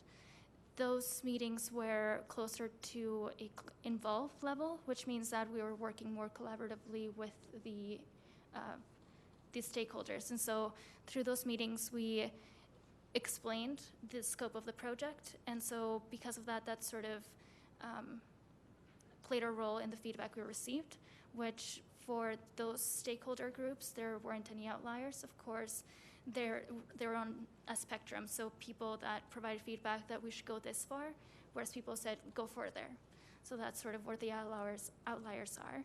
In terms of the general engagement, I can't provide a specific set of groups that could be engaged because it was general public engagement. The outliers were people, specifically for the objective survey, respondents that said, this is too much guidance. We need much less.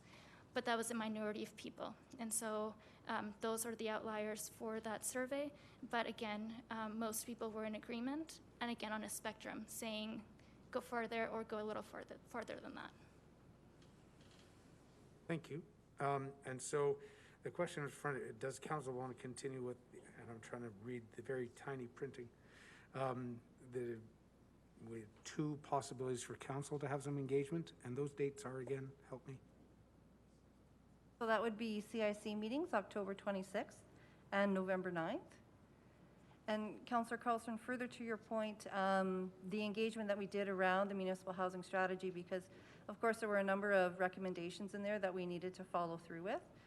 We designed the survey fairly specifically to ask people about acceptance on your block, on your street, different types of dwelling types, different kinds of density.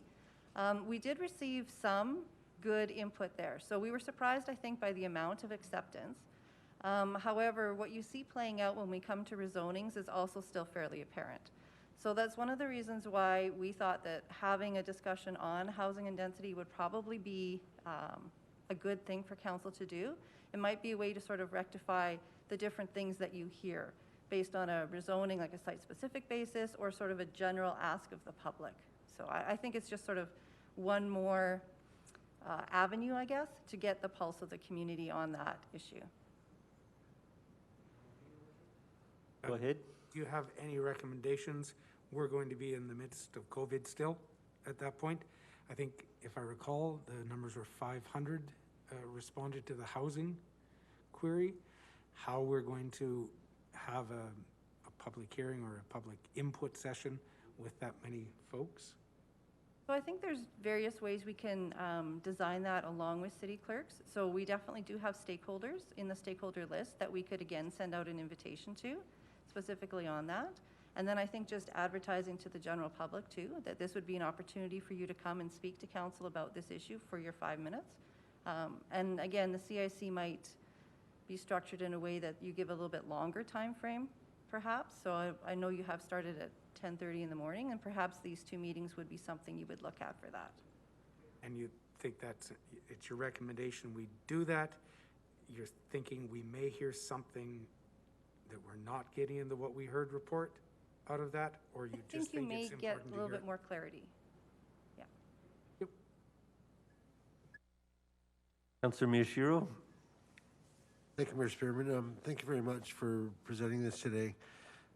In one of your reports, I think it was a stakeholder overview, there was really only 5 groups that said they wanted further engagement. Would it be necessary for us to re-engage with all the different groups of the 5 different groupings you put in the report to council? Or would it be better to focus on the 5 groups that said they actually wanted to speak to council about their issues? What's your opinion about that? That is totally up to City Council to decide at this point.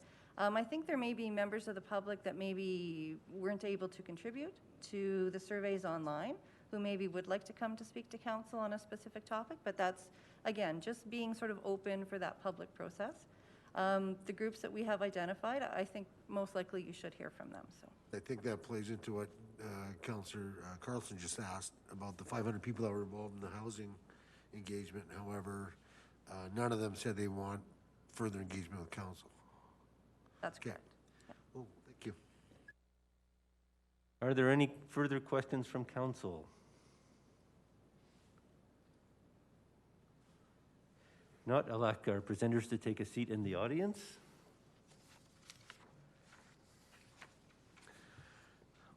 I have a resolution from Councillor Miyashiro.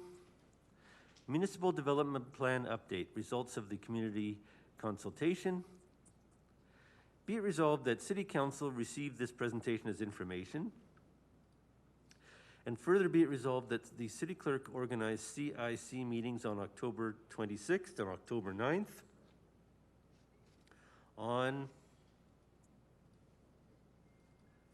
Thank you, Mr. Spearman. I believe it would be the 5 themes, and I think we would leave it up to planning and development staff to invite representative groups of those 5 larger stakeholder groups to come and do a presentation to council. So whether,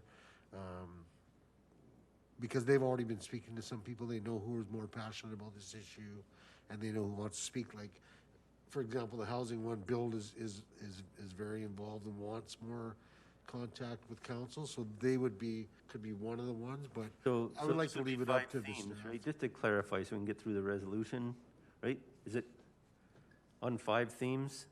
There's 5 themes that I'd like to see them do it around the 5 themes, and then planning and development staff in the clerk's office can invite who they think should come.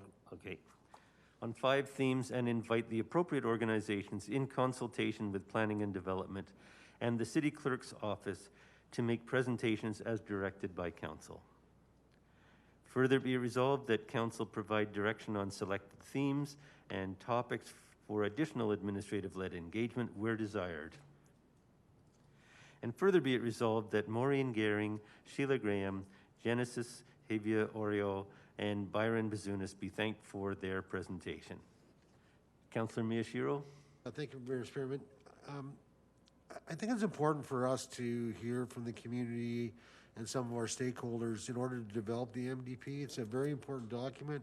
It's mandated by the province for us to have an MDP, so we need to make sure that it includes the people in the community that are engaged with council now, that are part of our community.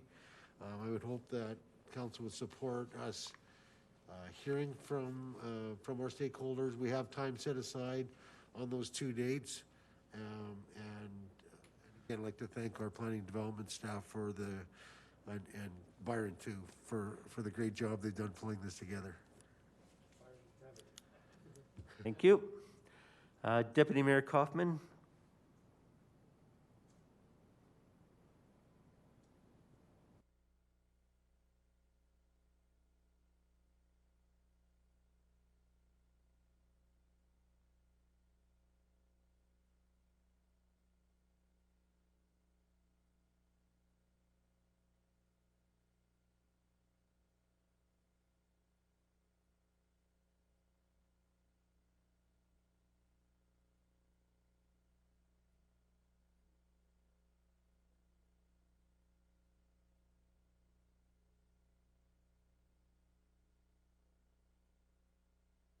Jeffrey will text if he.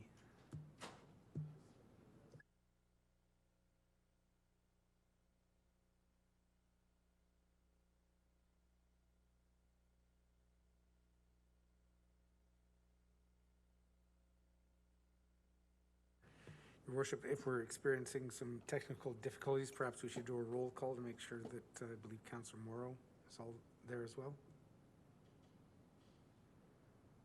Councillor Morrow, are you there?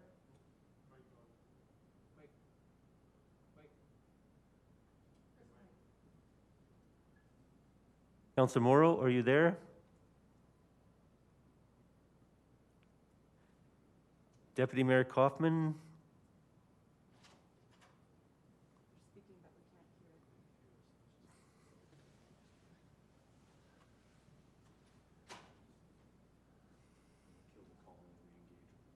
Take 5, Your Worship. We'll take a 5-minute break. We have some technical issues, sorry.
Councillor Kaufman, can you hear us? Okay, no. He can hear us, but we can't hear him.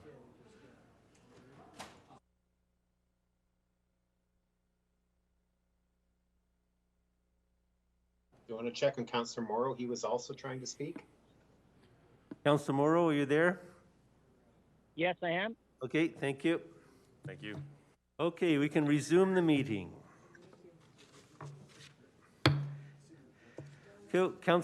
Councillor Kaufman, you had a question on 4.3?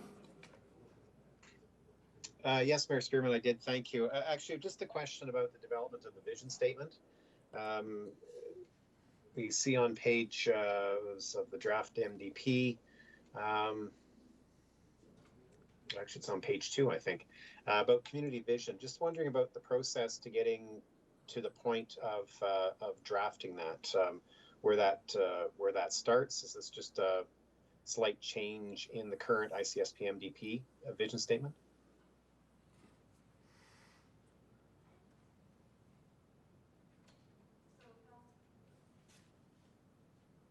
So, Councillor Kaufman, this is Ms. Gehring speaking. The vision statement was not altered very much at all. We did actually want to tie it to the outcomes, And so that may be where you see a couple of small changes or edits. But for the most part, we wanted to keep it the way it was in the existing MDP. Okay, thank you. Thank you, Mayor Spearman. That's all I needed to ask. Okay, Councillor Morrow? Actually, I had no questions. I was just trying to get your attention that Councillor Kaufman couldn't get in, but Okay. thank you. Are there any further questions on 4.3?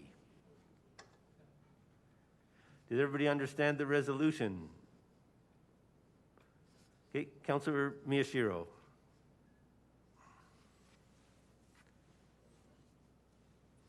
I think you opened. I think now you're closing. On questions? Okay, I'll save it for close. Okay, all in favor? Opposed? Okay, thank you.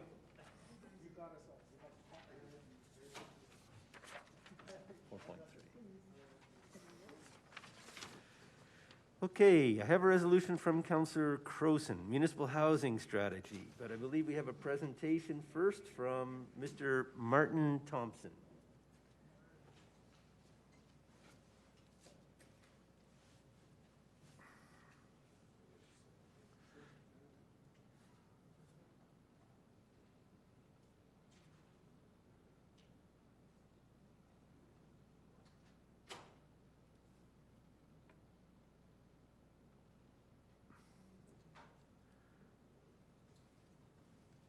Your Worship, members of council, I'm here today to provide an update on the municipal housing strategy. The strategy addressed the entire continuum of housing, not just social and affordable housing. The municipal housing strategy is a key component of the community well-being and safety strategy. Safe, appropriate, and affordable housing is defined as a basic need within the CWSS. It's a three-phased approach. Of course, phase one, we define the problem. Number two, we developed a strategy that was approved by City Council. And of course, we're in the implementation stage as we speak. We have defined 4 key gaps, and at a very high level, we need to increase the number of affordable units within the city. That can include building new units, renovating existing properties. But from an affordability perspective, another key component is providing rent supplements. We need to increase the amount of supportive housing units. We need to ensure we maintain our current rental stock, and we need to diversify our entire housing stock. At a high level, we have too many single detached homes. We have defined our key populations. Again, those requiring supportive housing. Seniors and Indigenous are our primary populations we need to serve. We have defined the types of units required. 85% of all new units should be 1 to 2 person units. 15% should be 3 or more person units. And out of the total group, 30% should be supportive housing units, with the vast majority being rentals. We have defined 5 key action items to achieve our goals within the housing strategy. It's one thing to have a strategy, but it's implementing that strategy. Number 1, you just timely response. You've heard from Maureen and company that we need to review and revise our municipal development plan and our land use bylaw. We need to balance innovation and flexibility while ensuring we have functional compliance. Number 2, capital and program funding is required for land and buildings, and of course program funding for any supports. Although the federal and provincial governments are the primary source of capital funding, specifically the $40 billion national housing strategy, successful projects often hinge on skin in the game from municipal government, industry, and other forms such as donations.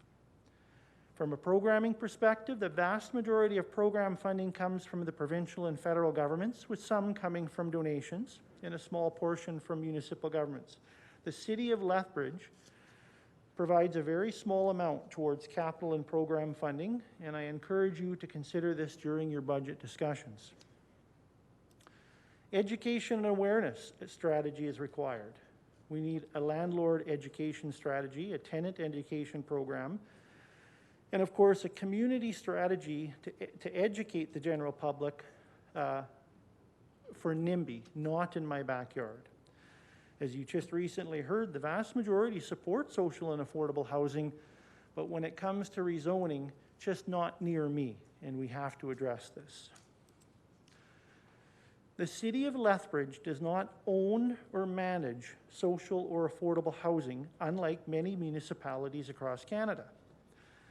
Therefore, as a city, our key role is advocacy for funding, promoting collaboration and partnerships to promote the building of units.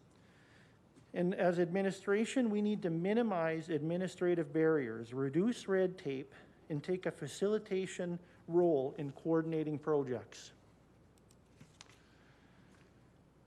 Housing the homelessness is a key part of the housing continuum. It is by far the most challenging and expensive area of the continuum because it's not just housing. You require program supports to address addiction, mental illness, physical illness, and cognitive issues such as FASD and other forms of brain damage.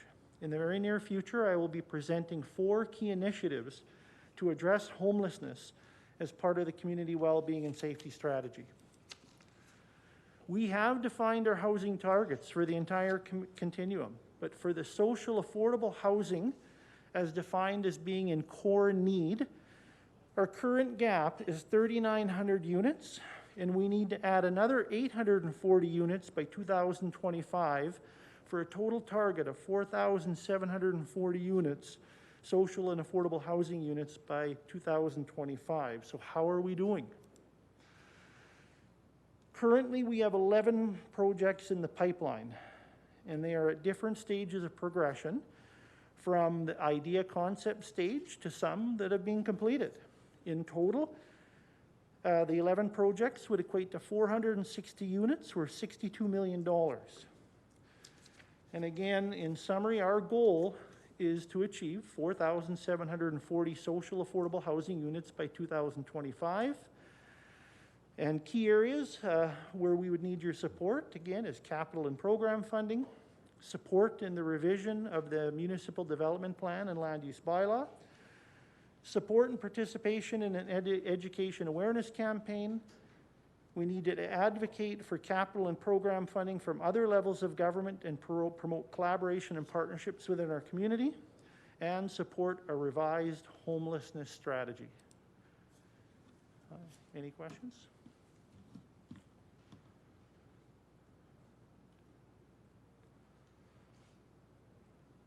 Questions from council?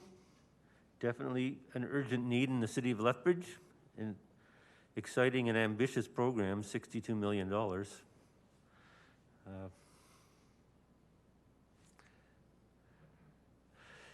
Certainly moving ahead with partnership groups, what progress have we made so far? What interest is there in the community?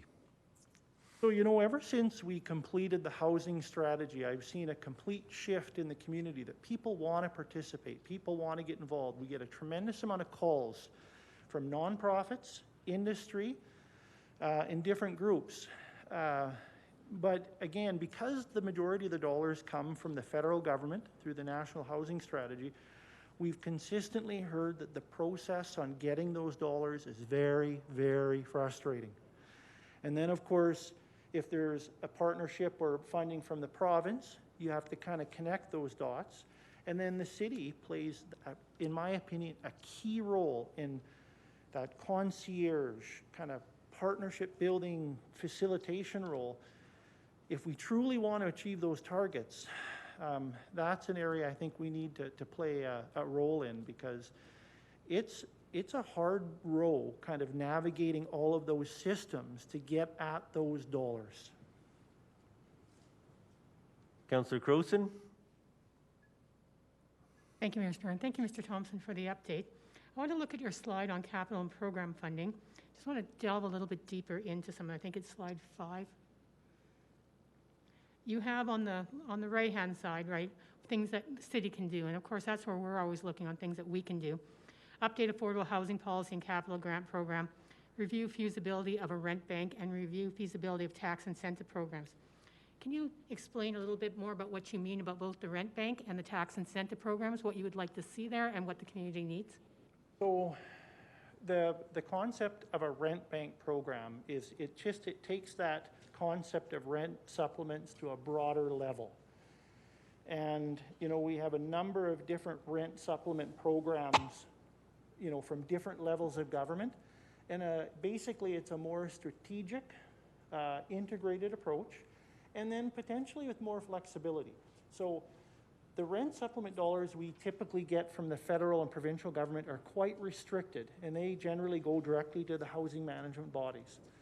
The dollars that we get from, you know, any dollars we get from the City of Lethbridge are much less restrictive, and we can more quickly and easily address some of those pain points and gaps. So, you know, reviewing that rent supplement model and how we can use that to achieve units is critical. Now, if you look at some communities like Calgary, I just attended a webinar for Calgary, they don't have an affordability problem. They have a lack of units. Lethbridge has a key affordability problem. Our income is so much lower than other areas that those low-income folks, even if the units were there, would struggle to pay for it. So setting up that rent bank is a way to create affordability in thus units without actually building. I hope that makes sense. So if the city was interested in creating that, how much money are we looking at, and how many people could we positively impact through it? So, you know, that's a loaded question right now because the province has recently significantly cut back on rent supplements. So by doing that, it kind of drops the onus on locally. We're used to things being put down onto municipality, yes. But we're also waiting to hear about the housing capital program out of the National Housing Strategy. And that agreement hasn't been signed between the province and the feds. And so we're patiently waiting to see how that shakes out, because what that would mean is based on your income, the federal government would provide you with a housing benefit similar to a child benefit. And without knowing some of those details right now, it's really hard to tell or predict. But we know, though, that rent supplements are a quick and effective way to create affordability. When are we expecting the information from the feds? I mean, are they moving at all quickly on this? You know what, we don't know. We were hoping that it would have come out months ago, but again, with COVID, it's really backed things up, so. And the tax incentive program, what are you thinking along that line? So again, these are ideas to explore, but one of the things we've heard from those who build, especially nonprofits, you know, and different groups, when they build affordable or social units, can we provide some type of incentive, you know, be it tax or otherwise, to get them to build? So for example, you have the Aboriginal Housing Society, which is a housing management body, but it's completely self-funded. They get no level of funding from any level of government.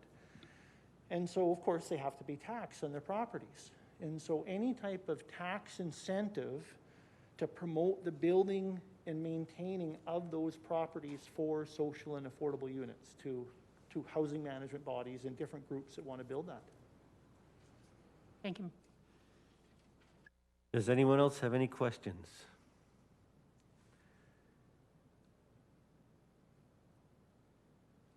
So we do have later on in the agenda the municipal housing capital project grant on the agenda, so that's one form of incentive coming, but certainly an important piece of our municipal housing strategy that still has to be completed. I'd like to thank you, if Mr. Thompson, and ask you to take a seat in the audience. Councillor Crowson. Okay, I'll read your resolution. From Councillor Crowson, as chairs of the Municipal Housing Strategy Committee. Municipal Housing Strategy Be it resolved that City Council receive this presentation as information, and further be it resolved that City Council provide continuing support regarding implementation of the housing strategy as identified in Attachment 1, and further be it resolved that Mr. Martin Thompson be thanked for his presentation. Councillor Crowson? Thank you, Mayor Spearman, and thank you again, Mr. Thompson, for the presentation. This is a pretty straightforward resolution, of course. It is accepting this for information, but the most important part is the part about continuing support for the implementation. One of the things we know very much is that we cannot leave things just be a strategy. We can't just come up with ideas and never have them enacted and have them move forward. And what we've seen here is some implementation ideas. Some of it will require the continued support, work, and even money from council to make it happen. We will have to advocate to the other orders of government, and we'll have to work with partners. So we can't forget that there is an implementation strategy that needs our support and our work, and I hope my colleagues will support this resolution. Thank you. I will be supporting the resolution, and a key part for council is the advocacy strategy. So I hope we've all heard it, and we all have to support it and make sure it's well communicated to the provincial government, the federal government, and to our community. Anyone else wish to speak? Councillor Crowson, do you wish to close? I'll simply call the question. Question's been called. All in favor? Are any opposed? Councillor Kaufman, Councillor Morrow.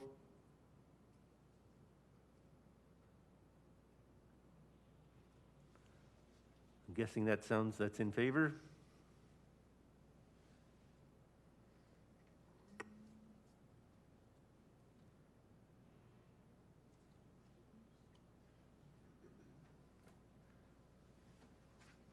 Should we do a microphone check just to make sure I am in favor?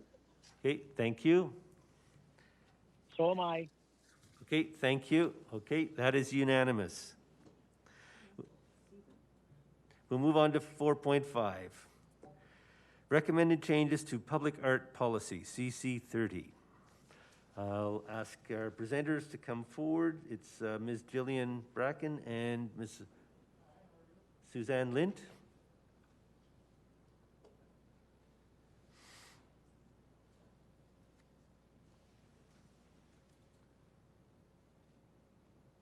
Good afternoon, Mayor Spearman and members of City Council. My name is Jillian Bracken and I'm the Community Arts and Culture Manager. With me in chambers for today's presentation is Suzanne Lint, Executive Director of the Allied Arts Council and member of the Art Committee. We are here on behalf of the Recreation and Culture Department and the City's Art Committee to request changes to Council's Public Art Policy, CC30. Next slide, please. At the February 3rd, 2020 CIC meeting, a Public Art Committee status report was presented. On February 10th, 2020, Council directed the City Manager to consider the Art Committee's recommendations and bring them back to Council for decision no later than Q3 2020. Following the City Manager's direction, the Recreation and Culture Business Unit has worked closely with the Art Committee to prepare a report that outlines several recommended changes to Public Art Policy CC30. Next slide. Today, we are seeking from Council approval of changes to the Public Art Policy as outlined in the submitted report. The recommended changes are rooted in 4 bold steps first presented to Council in February. Next slide. Bold step 1 is to clarify roles and responsibilities for all parties involved in public art. In our current state, Council is the final approving body for public art projects $15,000 and greater. In this state, Council does not receive any information about a project until after the completion of a lengthy procurement process. To enable greater clarity and increased transparency, a modified gating process is recommended. With this new process in place, Council will approve projects before they are initiated. If approved by Council, the new gating process will take effect in early 2021. To bridge the gap to the next CIP cycle, a 1-year work plan will be presented to Council for approval in early 2021. The Public Art Program will then return to Council with a 4-year work plan following 2022 to 2025 CIP funding allocation. The Art Committee will report annually to Council on work completed in the previous year and bring forward for approval any necessary changes to the forthcoming year's work plan. Work plans will include project sites, proposed budgets, and desired outcomes. A work plan template is included in the submitted report. Bold step 2 is to maintain a sustainable and clearly understood funding source for public art. The percent allocation as outlined in the policy is a sustainable funding model, but some changes are being recommended to ensure the policy is clearly understood and implemented. One minor but necessary change is to update the policy to state that funding is allocated within each 4-year CIP, changed from 3-year. A further recommendation as part of this bold step is to remove the 5% allocation to the Fine Art Reserve. This reserve will still be maintained as is, but funding will no longer automatically be allocated when the public art program receives funding. The existing reserve will be used to care for the city's fine art collection, and should additional funds be needed to bolster the reserve, the committee can allocate funds as necessary. The Art Committee has heard from Council that public access to the city's fine art collection is important, and the committee shares this opinion. Even with the elimination of an ongoing allocation to the Fine Art Reserve, the committee will continue to make the collection accessible to the public, both virtually and through in-person exhibitions. And speaking of public accessibility, I'm pleased to share with Council that selections from the city's fine art collection will be on display in the Joan Waterfield Gallery at the Yates on September 26th during Arts Days. The Allied Arts Council will be sending more information on this exhibition directly to Council. Returning to bold step 2, this diagram illustrates the current public art funding structure. CIP funding allocated to public art is sub-allocated to a 5% fine art reserve, 10% maintenance reserve, and 85% towards projects. This diagram illustrates the recommended changes to the funding structure. The CIP allocation remains the same, but the 5% sub-allocation to a fine art reserve has been removed. Bold step 3 is to properly administratively resource the public art program. We are seeking clarity within the policy that allocated funding can be used for both projects and the administrative resources necessary to execute projects. Funding has been used for both projects and some administrative resources since the inception of the program, but clarity has never existed in the policy to confirm that this practice was in fact supported by Council. Bold step 4 is to update the Public Art Committee's terms of reference. The updates add clarity, streamline committee processes, and increase public membership on the committee. The committee will vote at an upcoming meeting to rescind the existing terms of reference and accept the new ones. This slide outlines the overall public art organizational structure with the recommended changes implemented. I apologize, it's hard to see on the screen. The general structure of the program and relationships between parties remains the same as under the current policy. City Council allocates funding and provides direction via policy CC30. Recreation and Culture then implements policy directives, working in tandem with an expert advisory committee and an external contractor for administrative support. In summary, the Rec and Culture Department and Art Committee are recommending changes to Council's public art policy CC30 to ensure our successful public art program remains strong and sustainable into the future. And thank you for your time. We're open for questions. Thank you for your presentation. Questions from Council? Councillor Carlson. Thank you, Mayor Spearman. I wrote them down. I've lost them where they were put. Thank you, Ms. Bracken, for the presentation. And Ms. Lint, you're very brief. That was awesome. Question around the fine art acquisition reserve. We know what that balance is at the moment? Yeah, the balance in that reserve is $166,865. And for maintenance on that reserve, how long that's going to last us? If we weren't to acquire any more pieces, it would last us for quite a while. And has the committee had any discussions on our actual, it's the Buchanan collection, is I believe what's mostly in there. Is there a better home for that? Is the city of Lethbridge owning a fine art collection the most appropriate place for that? Yeah. I'll start answering that and then ask Suzanne as well to come up, because I can say that in my time working with this committee, which is 5 years now, this has been an ongoing topic of conversation, and those conversations predate me as well. The Buchanan bequest was a gift to the city that the city was just given, and I think we've done the best that we could with it, with the resources we had available. But there are conversations about, the potential to talk to the college, because they also received what's called the Buchanan gift. There are opportunities to unite those. We also have been in contact with the university about what opportunities exist there. to access their museum studies program and the students and the expertise there to perhaps investigate some other options to exhibit it. In terms of the care of the collection, where it is right now, it's very safe. It's well maintained. There are humidity controls, temperature controls, security systems in place. So there are no concerns there. But philosophically, in terms of access, there are a lot of different conversations and opinions within the art committee that have been discussed over many years. So Suzanne, I don't know if you want to add to that. Suzanne? Oh, yeah. It's an interesting collection because actually it is a family collection very much, and there are a number of pieces that are of significant value and have importance from an art perspective, but probably its real value is in the complete historical collection as a historical collection. There are many items that have very little value, actually. So I think this has been an ongoing conversation of the art committee. Is it better off reunited, as Jillian has mentioned? Does it make sense to put it as a historical collection at the Galt if they are interested in it, or alternatively to deaccession the pieces that have very little value and maintain as a part of your city collection because they're other works, the more valuable pieces that could be then, as Jillian suggested, displayed. So it is a conversation that's ongoing because it's onerous to own a collection unless you have a place where you can permanently display it. It sits in a vault. I hope you continue the conversation and we'll bring a recommendation at some point. Yeah, I wonder if I could, Councillor Carlson, just ask Suzanne too to comment on the deaccessioning process. I'm not an expert on that, but I've been told that it can be a very political and difficult process when trying to give away or sell items that were given to a municipality.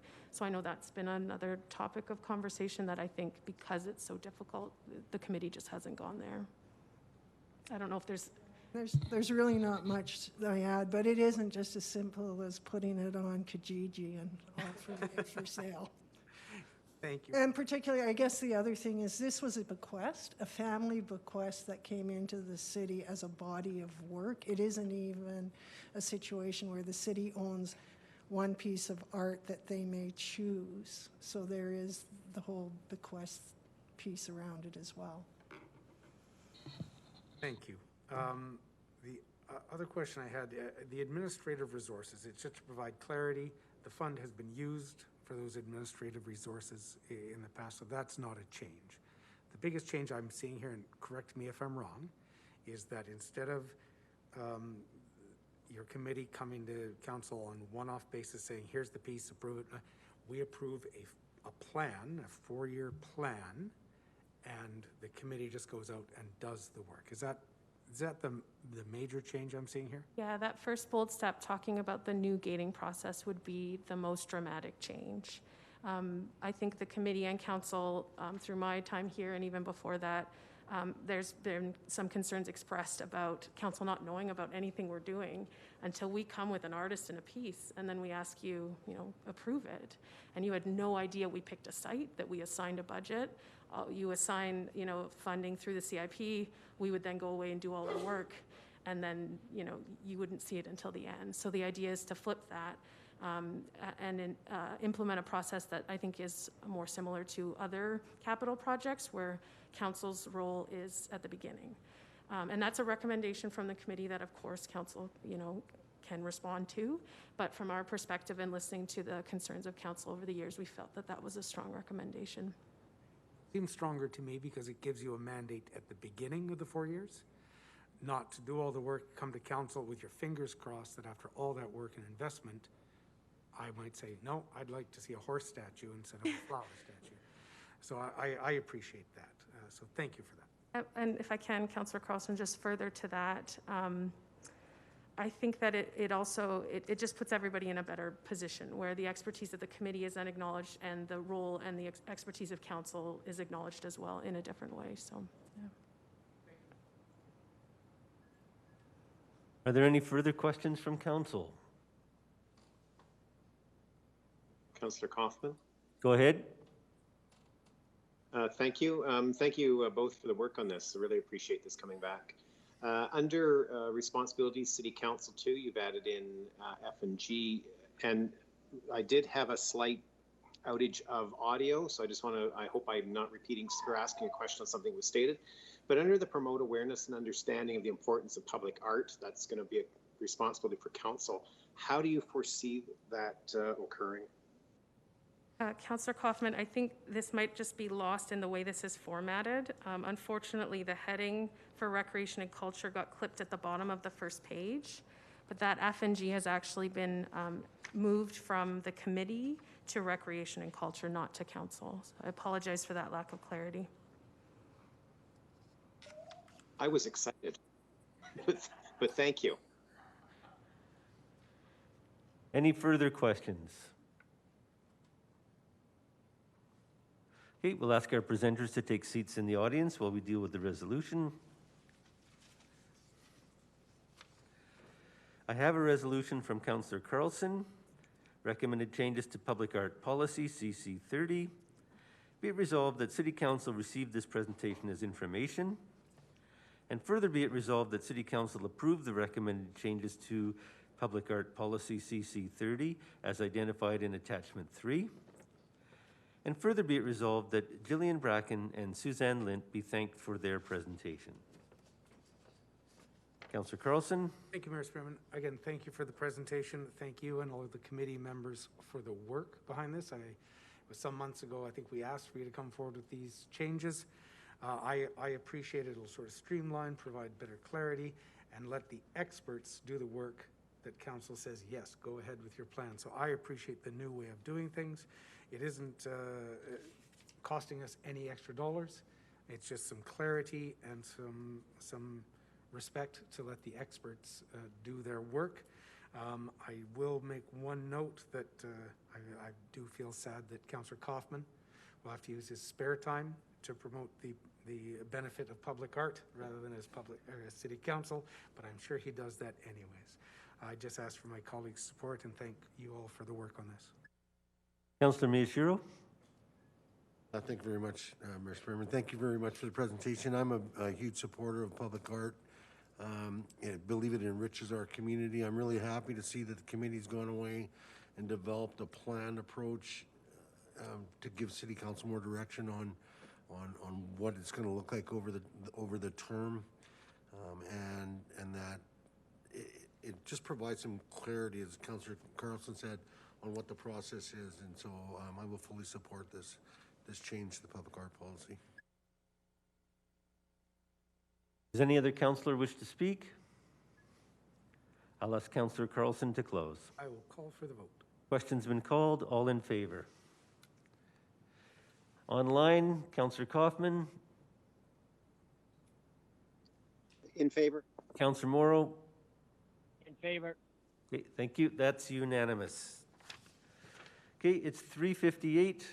We have a public hearing at 4 o'clock, so we will resume the City Council meeting after the public hearing. Thank you.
Okay, we're going to begin the public hearing. And I'm going to do we take a roll call at the public hearing? Okay, Okay, Councillor Campbell. Here. Councillor Carlson. Here. Councillor Croson. Present. Councillor Hagan. Here. Councillor Morrow. Yep. Councillor Miyashiro. Here. Acting Mayor Parker. Here. Deputy Mayor Kaufman. Present. Mayor Spearman. here. All present, thank you. Yep. Bylaw 6236. I call to order the public hearing for Bylaw 6236, Area Redevelopment Plan Adoption, Westminster Area Redevelopment Plan. The procedure for this hearing will be, we will begin by calling upon Genesis Havia Oreo, Community Planner, to provide the background to the case. Those else who wish to speak to this bylaw will then be called upon. We will then ask 3 times if there is anybody else who wishes to make a presentation. City Council will then have the opportunity to ask questions of any of the presenters. The hearing will then be closed. Consideration of second and third reading will be made by City Council immediately following the public hearing. And now call upon Ms. Genesis Havia Oreo to provide the background to the case. Good afternoon, Your Worship and members of Council. I am pleased to bring forward Bylaw 6236, a bylaw to adopt the Westminster Area Redevelopment Plan. My presentation will follow the outline listed here, and majority of the time will be spent on the background and evaluation analysis of this application. The applicant is the City of Lethbridge, specifically Planning and Development. The purpose is to provide up-to-date development guidance for the Westminster neighborhood by repealing Bylaw 4002 and adopting this bylaw, which introduces a new Westminster ARP. The general location of the Westminster neighborhood is the north side of the city. The plan area is shown here on this map. The south boundary is First Avenue North. The north boundary is 9th Avenue North. To the west, we have 13th Street North, and then to the east, it's 23rd Street, north of 5th Avenue North. And south of 5th Avenue, we have Mayor McGrath. And I've included this aerial photograph and additional photos to help you place yourselves within the neighborhood. The existing and relevant planning documents informing this bylaw include the SSRP, the ICSV NDP, and the 1985 Westminster Area Redevelopment Plan. An Area Redevelopment Plan is a document that provides criteria for future development. It is not a prescription or a blueprint of the future development that the neighborhood will experience. There are a total of 7 ARPs in the city, including the 1985 Westminster ARP. Westminster is a great neighborhood in our city. If we look at it through a community planning and development lens, we would define it as a complete neighborhood. A complete neighborhood is one that allows its residents to meet their everyday needs without relying on a personal vehicle. Westminster provides a variety of housing options, multifamily housing and single detached dwellings, and residents live in close proximity to employment opportunities, amenities and services, as well as quality schools and green spaces. It is my opinion that the Westminster ARP will help preserve these attributes of the neighborhood for years to come. The Westminster Area Redevelopment Plan, the document itself, was completed over 4 phases. The first phase focused on introducing the project to the neighborhood associations, residents, and stakeholders. The second phase allowed the project team to learn more about the neighborhood. The third and fourth phases were spent working with the advisory committee, developing policies, and reviewing other parts of the plan. If the plan is approved today, we would wrap up phase 5 and be able to move on to phase 6, plan implementation. A big part of the process was the engagement piece. In May 2016, the project team hosted meetings with the 2 neighbor associations, and later that year, we hosted an open house to introduce the project to the community. This type of engagement, open houses and neighbor association meetings, were supposed to be carried out for the remainder of the process. However, in efforts to collaborate and improve relationships with the neighbor association, the project team decided to form an advisory committee. And this committee was made up of neighbor association representatives, residents, and business owners. This approach allowed the advisory committee members to learn about the inner workings of the different policy areas and contribute to the creation of policy. The advisory committee was active from 2017 to November 2019, but however, because of members ending their involvement with the committee, we re-recruited in the summer of 2018. Later that year in August, we had a full advisory committee and continued collaborating. Finally, the project team hosted an open house along with the advisory committee.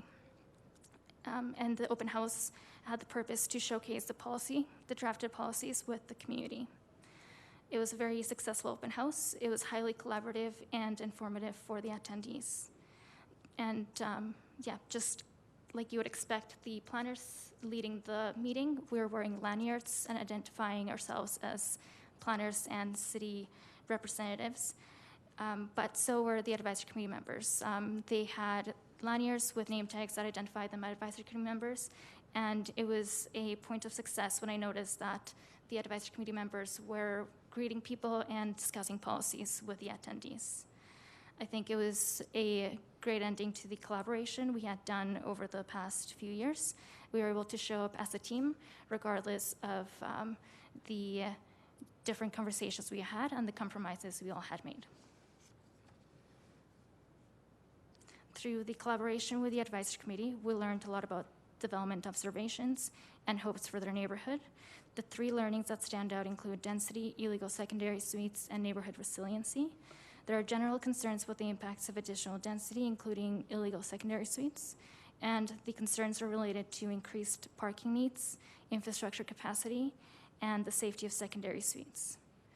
In terms of neighborhood resiliency, this term refers to residents' ability to individually and collectively respond to high-impact events such as flooding, grass fires, or rail incidents. The policies and implementation actions in the plan intend to address these concerns. The last bit of background I will share is this land use map for the neighborhood. As you can see, the prominent land use, as per the land use bylaw, is residential, particularly low-density residential. This map is included in the ARP only to capture a snapshot in time, and it would not need to be amended along any land use bylaw amendments that come forward for properties that exist within the neighborhood. Now, moving on to how the policy is organized in the plan. Policies are found in Section 3 and Section 4, and the next few slides will focus on Section 3 because the role of Section 4 is to align with and support Section 3. In terms of who would use this document, Section 3 is likely to be most valuable to a resident, anyone interested in finding out what type of development would be supported, as well as developers and builders. Section 4 is likely to be most valuable to developers and builders, as they are responsible for aligning their proposal to those policies. So now, focusing on the land use concept, so Section 3 of the plan. The land use concept identifies different sub-areas and corridors, and unique development direction is provided for each. Each sub-area provides development direction in 2 sections. The first is the future development direction, which provides general development guidance. The second is build from policies, which provide specific development requirements.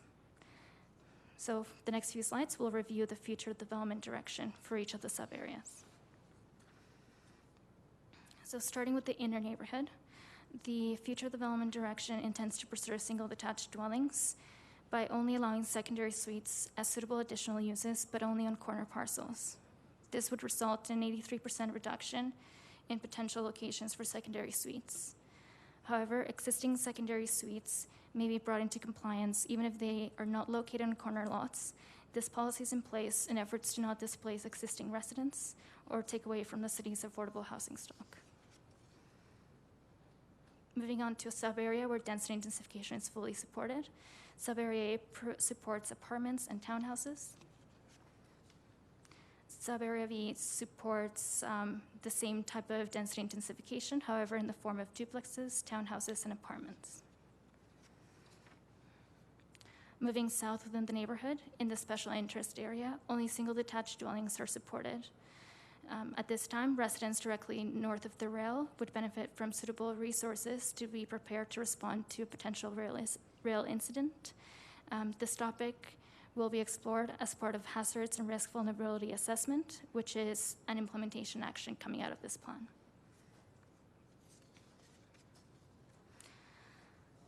Now moving into commercial areas. The east commercial hubs are intended for commercial development with opportunity for mixed-use development. These will maintain their auto-oriented design, and pedestrian-friendly elements would be encouraged. The 13th Street North Corridor would continue to support commercial uses as well as mixed-use developments. The preservation and restoration of existing buildings is encouraged, as well as integration of pedestrian-friendly and human-scale development features. Along the Fifth Avenue corridor is another area where higher densities would be supported, as well as commercial and public uses. Lastly, development guidance is provided for existing neighborhood parks. The guidance identifies general user-focused improvements that could be made. And with this, we've wrapped up the land use concept. The updated ARP is organized differently than the current ARP. The current ARP provides development guidance through goals and objectives, whereas the updated ARP provides geographically based development guidance through the land use concept and the other policy pieces. All of this aligns with a common message, which is to support density intensification only in strategic locations.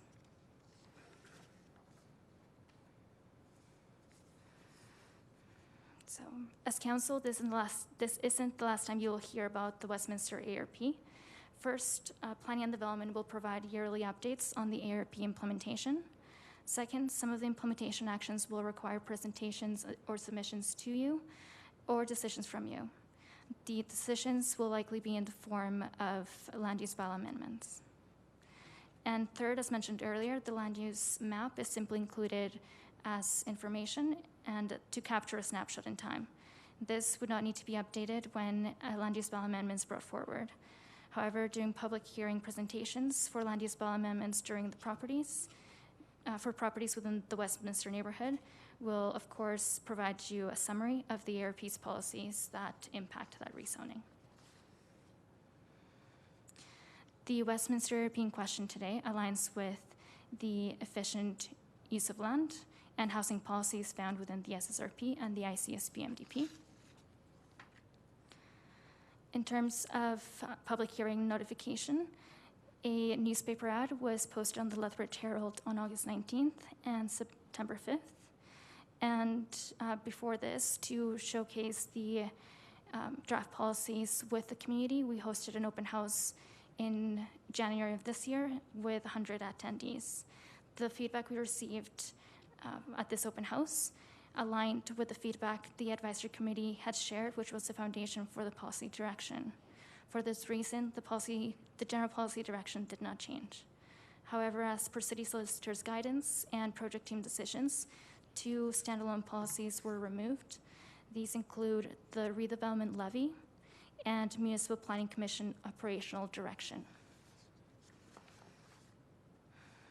In conclusion, the Westminster ARP in question today builds on neighborhood strengths and addresses stakeholders' concerns to, in my opinion, the fullest extent possible, while still aligning with the SSRP and ICSP policies regarding efficient use of land and housing. Additionally, the plan meets the requirements set out in the MGA for area redevelopment plans. It is Planning and Development Services recommendation that City Council approve Bylaw 6236. I am happy to answer any questions you may have. Thank you, Ms. Javia Orio. I'll now call upon the pre-registered speakers to speak to this case. Is Susan Lilimo here?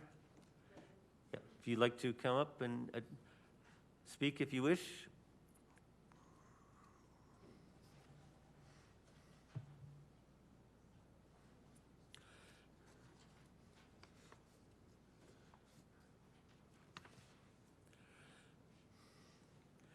You'll have 5 minutes to speak. Thank you. I'll just get my other eyes on. I was part of that work committee. I heard about it on the TV. I was concerned about our area, and so my husband and I joined. He would be here with me, but like many others in our community, they're working. A land use map from 2016 was attached to my presentation.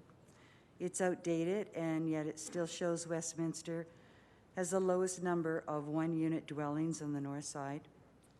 I believe the city average is in the low 70s. Westminster is stated on this map is only 52% single-unit dwellings. At the February 2019 work meeting, Genesis provided a map of illegal suites. Some of the data was provided by Westminster Village Committee and others. Some data was missing and some was added, indicating that the city does indeed have current information to provide an up-to-date map of the Westminster land use. And I request that Genesis provide a copy of that updated map for council to review. Also attached to my presentation was a municipal housing strategy recommendations. We would like a clear definition of gentle intensification. So far, we haven't been able to get a definition, and it's quite pertinent as what that actually means. As Westminster has taken on more of its share of, I'll use the phrase, gentle intensification, certainly taking on more secondary suites and two-unit dwellings, more of them were out of the question. Since 2016, numerous suites were legalized under Bylaw 5557, and there have been numerous subdivision and development appeal board hearings that have gone before the appeal board, and 2 MPC hearings that have approved more suites, garage suites, duplexes, etc. Not only do we have our share of density, but the type of density in Westminster has resulted in the area being zoned as 10 by the LPS. And this is a direct result of social problems being concentrated in one area, and I feel it's not development, it's ghettoization. I've lived in the Westminster area for over 40 years. It was my concern seeing what was happening to our neighborhood that made me want to participate in this committee. If I may make a couple of remarks that weren't in my submission. Are you agreeable to that? Yes, you've got 2 minutes and 30 seconds left, so go I ahead. should be able to do that. The work committee spent a lot of time discussing transportation, safety, and forestry, which we had little or no say in. It was educational, but near the end, we finally got to what we wanted to discuss, and that was density and the type of land use being loaded into the Westminster area. With the changes in our draft and witnessing what's been going on in our area, my confidence has waned. I feel there are loopholes that the city will take advantage of. For example, there's a property a block away from me that was disapproved of by many of those in the neighborhood and MPC, and yet the project moved ahead anyway. 10 bedrooms in a duplex. I wonder what's going to happen there. And now 2 adjoining properties, large lots, small houses, has been listed 1 home away from me, and I wonder what will be approved there. If our ARP is worth the paper it's written on, it will be 2 single-family homes. I know a realtor that's eyeing it up for an 8-plex. Our city needs to share equally in social and low-income housing. We have more than our share. Thank you for your time. Thank you for your presentation. There may be questions later. We're going to ask other presenters to present, and then council will ask questions. Shall I sit down? Yes, if you'd like to take a seat in the audience, and then we'll...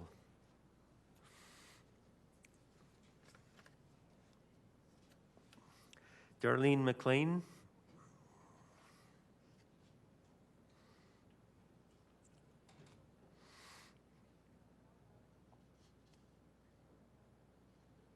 Hello, thank you for your time. Welcome. Yes, I have a presentation. I'd like to bring up some other items, though, but if you would rather me just stick to my presentation, that's fine. But one important thing that I do need to say is that Genesis mentioned about not amending the maps, the land use maps in the future, unless I misunderstood.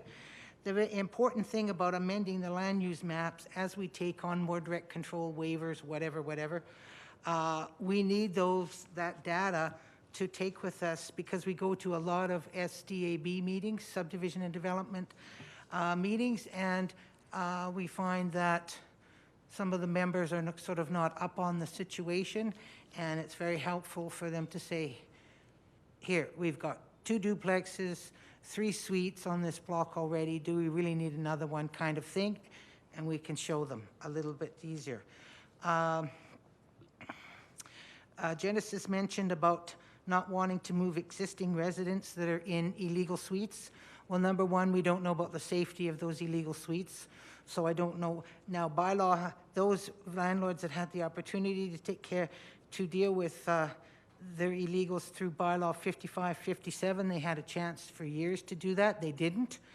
In other neighborhoods, when like the Crossings has a caveat on an illegal garage suite, and Westminster, we've been complaining since 1986 about illegal suites, and apparently, the last I heard, we have 0 caveats on these properties that have these illegal suites. The city could put more low-income housing in other neighborhoods, and I know that the building people were meeting with the city in March of this year, and they were trying to decide if in new neighborhoods they were going to allow what the ratio was going to be of suited homes to 1-unit homes. And we've already got quite a few blocks that have 2 or 3 suites, legal and otherwise, and a couple of duplexes and this and that and whatever. So we feel that we've taken on more than our fair share. And we had asked October the 9th, 2019, we finally got to talking about land use after starting. We had our first meeting March of 2016 with Robert McKay, 2 of us from my committee, and we told him we can get this done in 6 months if you guys are going to talk to land use, talk about land use, and if you're going to supply the tools, the data to move forward on what an ARP is really supposed to be all about. But at any rate, October the 9th, we did go over some of the draft of our ARP. We had a couple of questions, and then Genesis just flipped through it and said, well, if you got any questions, I guess. And we understood I asked about having another meeting. I've got emails from the other people that said, hey, they would like to have had another meeting because there's lots of definitions, and we went through the transportation master plan. 2.5 meetings we had that, and we all took turns reading it line for line. And we figured that the whole purpose of being here would have been being allowed as a group to go line for line through an ARP draft. And if anybody had any problems with definitions of, because we asked for what's a complete, back in 2017, we asked, what's the definition of a complete neighborhood? We never got a response. Like I said, I've got emails with these same frustrations in other board members' own words. At any rate, so we didn't get through the draft. And I asked for another meeting, and Genesis said, well, we don't have time now because we got to get ready for the open house. And I said, well, you guys decided to do the land use at the very end. We had no say in that. You guys made that decision. And now you're telling me we don't have time to discuss with you guys land use. And so John Pickles and other people asked for a meeting, and I asked for a meeting, and we had the open house January the 20th. Some of the board members wanted to have a say in the data and the material that was going to be presented at the open house. I hope you guys get a chance to see the map that was at the open house. Those types of things. So, I could go on and on, but I'll quit now. Thank you. Okay, thank you. Is there any other member of the public that wishes to speak? Please come forward and introduce yourself.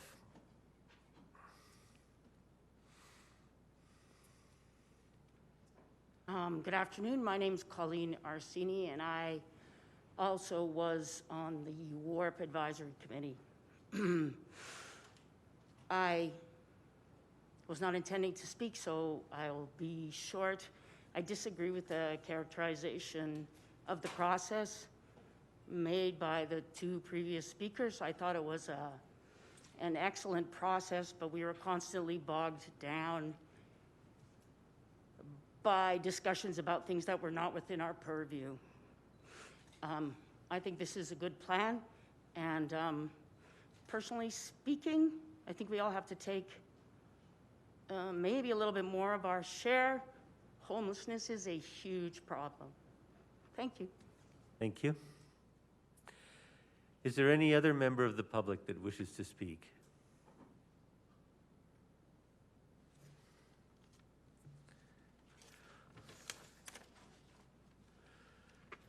Okay, for a second time, is there any other member of the public that wishes to speak?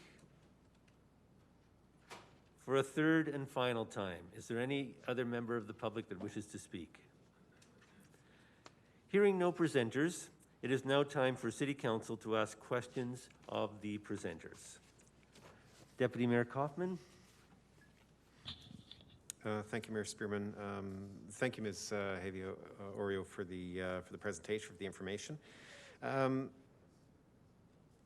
have a number of questions, but I'll start with this one first. Of course, you identified at the beginning of your presentation, this is a work with close collaboration with residents of the area. When you submitted the draft to the residents prior to coming here, what was the general consensus on feedback?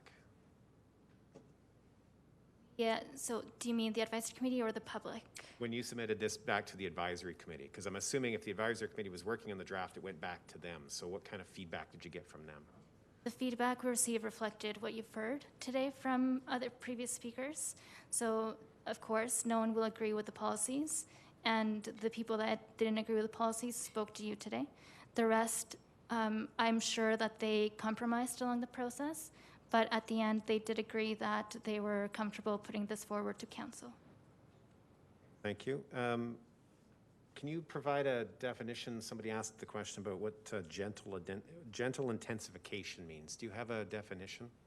Yes, so that is a term that it's used in planning work to define type of density. I believe that the definition Ms. McLean is looking for is quantitative, and unfortunately, we can't say it's this many units that will result because of gentle intensification. We, in our document that mentions this, the housing strategy identifies it as introducing density that won't impact the character of the neighborhood, which includes secondary suites and duplexes. Vancouver has used this example quite successfully, and I can share more about that, but again, their definition's different than ours. Okay, thank you. I don't know if you can answer this or if Ms. Gearing can, because it's regarding bylaw 5557. Just wondering if you can just give us a cursory overview of what's being referred to when there's mention about suites being transitioned from illegal to legal, or duplexes, multifamily homes. So Councillor Kaufman, some members on council may remember that we did have a secondary suite program for pre-existing suites where they could be brought up to fire code specifications, and there was a grant available. And that was linked with bylaw 5557. With the new land use bylaw 6300, that bylaw is no longer valid. So that was no longer in effect once land use bylaw 6300 became in effect. That's Okay. correct. And I don't know for sure how many suites were upgraded in the Westminster area. I know it was quite successful. I think we had 300 plus throughout the city. Thank you. I'll hop out of line. Thank you. Councillor Crowson. Thank you, Mayor Spearman. Thank you, Ms. Javier Oreo, for your presentation. I have a question, as no one will be surprised, on heritage preservation. I know I've mentioned to you that there is one 1886 building in Westminster that we are aware of, or we think it is. There's certainly an 1890 house. How is heritage preservation and rehabilitation of buildings supported in this ARP? may be familiar with the policies in the London Road ARP that are much more focused on heritage preservation as opposed to density. With ARPs, that is the nature of the end result. We gauge the interest of the stakeholders that are engaged throughout the process and find the areas that they're most interested in and build on those. As the process explored, it could have explored that to a much fuller extent, but because of the priority and the focus on density and policies around that, we did not get to a point where that was a suitable option to explore with the neighborhood. It was not a focus. Looking at 13th Street North, that is an area where we do hope to see the preservation of existing buildings. And so there are policies in place in the land use, within the land use concept under build form policies that does encourage the renovation of existing buildings. Sadly, the oldest are not on 13th Street North. I noticed in there, though, you have a development permit should be applied for with and without conditions before any demolition may take place. Is this for the entire Westminster area, and why is it should and not shall? And this is a should because by provincial legislation and Alberta Building Code, we can't actually force this, but it is a recommendation for builders. We hope that this is best practice, but of course, when someone comes in and asks and submits their application for a building permit, the building officers are bound to provide it as per legislation. And one more question. One of the questions we get a lot from people in Westminster, not the only neighborhood, but it's certainly heard there, is the rate of absentee landlords and the decreased rate of home ownership. So there's not a lot of private ownership in some areas. Can an ARP solve problems like that? No, it cannot. The ARP is building focus, parcel focus, and so the ARP in question today does the best that it can by having policies that truly will preserve single detached dwellings because there are restrictive policies around that. But we cannot dictate who utilizes dwellings, how they operate their dwelling, just as there are other things that are outside the purview of an ARP. Thank you. Deputy Mayor Kaufman. Thank you, Mayor Spearman.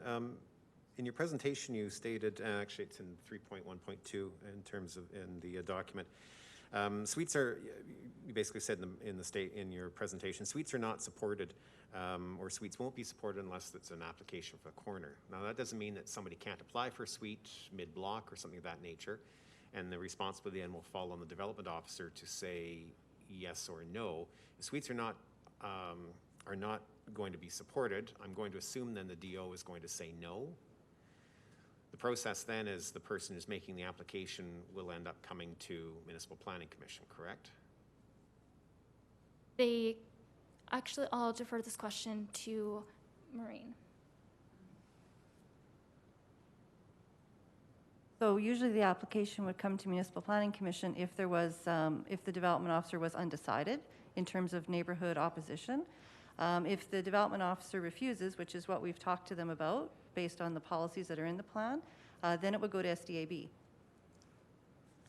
And SDAB, thank you very much for the clarification on that. And then SDAB would either say yes or no, so it still could actually be a permitted use, even though the plan says we're not going to support something that's other than on a corner lot. That's correct. So the SDAB is quasi-judicial in terms of what they pay attention to and what they don't. I'm not sure if City Solicitor would like to weigh in on that.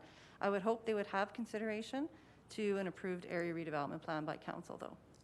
Do they, in your experience, do they tend to hearken back to area redevelopment plans? For example, if something's coming forward on London Road these days, is there recognition of the London Road ARP? So I'm not involved with SDAB per se, Councillor Kaufman, and I don't know. We did have one application go to SDAB where it was pending in terms of the application, and as Ms. McLean remarked, they did approve that application. So it was, but the ARP wasn't approved yet. Okay, thank you. On the in your presentation as well, you talked about two things that were removed, and unfortunately that always makes me curious as to what was taken out. You talked about the redevelopment levy and then something about MPC. Can you just briefly explain what those two were that came out? So the redevelopment levy is a tool that can be included in an ARP as per the MGA, and this is a tool to help fund projects that would have to be used for parkland. However, it requires that a specific rationale be provided and in the ARP, and the redevelopment levy can only be collected on units beyond the second unit. And because the plan is so restrictive, there are only a few areas within the plan area that this levy would apply to. And from a planning perspective, we don't want to add another level of restriction and potential barrier that developers could see to redeveloping in the Westminster neighborhood. And so for that reason, we figure that the area that would qualify to collect that levy is quite small, and we want to encourage redevelopment there, and so for that reason, we've chosen to remove it. If you go back to the land use concept map and you look at the inner neighborhood, that covers around 60% of the neighborhood area. And all that area would be excluded from that levy because we wouldn't allow any more than 2 units there. Thank you. And then the second thing that was removed from this as well, MPC? Yes. In terms of MPC, the policy that was removed was actually an implementation action. The action directed City Council to make a decision on whether all MPC application or all development applications within the plan area should go directly to MPC instead of being approved by development officer and then the development officer having the authority to defer it to the MPC. And so that was removed, and I will ask Mr. Lowen to build on sort of the conflict legislatively on that. Just to expand upon that discussion, the position of the legal advice is that if council wanted to amend the jurisdiction of the MPC, that would require an amendment to the MPC bylaw where we could state what the jurisdiction, which applications they hear and which they don't. So it's not a matter of whether or not we could do it. It's just the ARP was an inappropriate place to try and achieve that end. Could be through a different vehicle is what's being suggested. Council wanted to ensure that MPC heard all, for example, discretionary permit applications from a geographic area. We would amend the MPC bylaw to make that clear. Thank you. If I can, just clarification on one point. Thank you. You stated the redevelopment levy would not apply to the inner neighborhoods, or would apply to inner neighborhoods? It wouldn't. The redevelopment levy is only collected on units beyond the second unit. So it would only apply to 3-unit dwellings up to however many. Yeah. Okay, thank you. Thank you, Ms. Berman. Councillor Croson. Thank you. So infill is a concern we've heard from some of the community members related to Westminster. Are there any infill policies or anything about infill that is covered through this ARP? All the policies for the inner neighborhood and all the other sub-areas are designed to consider new development as well as additions or additions of building additions or additions of dwellings. So yes. So anybody who bought a property and was looking at infill would have regulations, guidelines that they would find in the ARP? Yes, we have policies in place in Section 4 that under land use as well as infrastructure and servicing, where it's stated what requirements they would have to meet in terms of servicing as well as building permits and parking and landscaping. Glad you brought up parking because it's something we get a lot. There are always parking concerns, especially in a neighborhood such as Westminster. The roads are narrower, there's concerns. How are parking concerns covered in the ARP? We can't delegate where people park. The plan does not interfere with the land use bylaw in terms of the requirements that are established there. In addition to that, we also have an implementation action for a parking study, specifically with along 13th Street North, where you have commercial, and we want to make sure that the customers or people seeking services along the 13th Street North corridor have the ability to park, but also are not interfering or taking away residential parking space. So that is out of the scope of this plan, but it is an implementation action that will be undertaken. One final question, if I may. This area is right beside the railway, so First Avenue, right, is right on the railway, and I know that's mentioned in the plan. What concerns and what has been covered to help ensure that that neighborhood, if there is a rail incident, is supported, is protected, et cetera? We can't change where the development is, so we can't move their houses and set them back to meet that 100-meter recommended setback. What we can do is prepare the residents as well as the neighborhood as a whole to be able to be prepared and respond to an incident.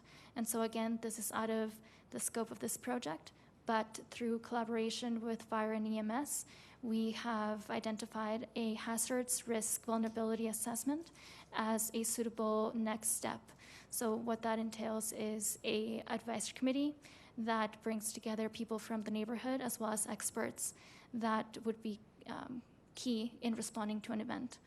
Through that, they identify all of the risks, so not just the rail incident, but anything else that the neighborhood brings forward. And then an action plan is put forward that I believe EMS and the city would support in helping implement. So that those concerns of the residents have been thought through an implementation plan, and there's more to come on that. Yes, and fire and EMS is ready to start this project as soon as this is implemented. Thank you. Councillor Miyashiro. Thank you, Mayor Spearman. I had a question for Ms. McLean.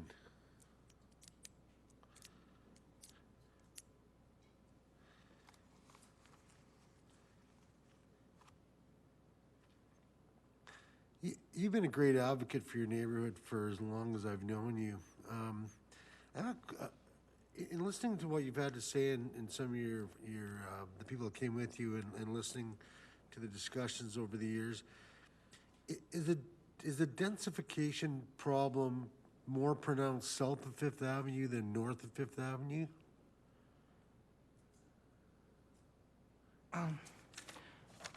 It's pretty much all over, okay? Westminster is 47% rentals. The city average is 29%, according to the data that I found at the open house of Senator Buchanan earlier this year. What people don't understand is it says, Genesis was talking about answering somebody's question about SDAB. Right. So, but my question is to you, because I actually lived in the northern part of this neighborhood for a few years, and it didn't seem in the part of Westminster closer to Fifth Avenue or 9th Avenue, sorry, that the densification problems are as great as maybe around Fifth Avenue and south. Is that correct? We provided data to the community planning department because we would keep continually, we only were allowed to go to SDAB for most of the 15 years. And because, and we wouldn't have data. And we would say, how come this is at saturation point already? Don't you guys have any numbers? Now, and so we went and we got our own numbers. But last year, the Genesis group did up a map 2 days after Jeff Green left the city last spring. Genesis group did provide a map of illegal suites. We had supplied most of the data, but they also had some data. We knew we had not given them those addresses, so we know that they have a source of this data. Okay, so that's what we, now we found that, yeah, perhaps it was concentrated. I don't have that map in front of me, but perhaps it's concentrated between Fifth and First more so than Fifth and 9th. But I unless I have that map that Genesis's group produced for us, they could produce it for you, then you would find out. I've seen it. So thank you very much. Appreciate that. Ms. Gehring, follow up to that is When we do a redevelopment, for Ms. Gehring, thank you, Ms. McLean. When we do a redevelopment plan of an existing neighborhood, I know it's difficult to accommodate everything. Do we look at subsections of that neighborhood in terms of not just the overall density of that neighborhood, but maybe there might be 16 blocks of that neighborhood that are really densified, whereas the other 40 blocks might not be. But when we make rules for the whole subdivision or the whole neighborhood, we have to generalize the rules. Does that happen? So I would say no in this case. I would say that the density is spread out fairly evenly. I mean, the houses that are north of Fifth Avenue were built in the 50s, 60s, 70s, which means it's a lot easier to put a basement suite in there than it is for a house that was built in the 1920s, right? And so I would say that no. The only area where we have looked at sort of separate policies is that area near the railway, because that does have special considerations. But otherwise, no, we didn't see that pattern.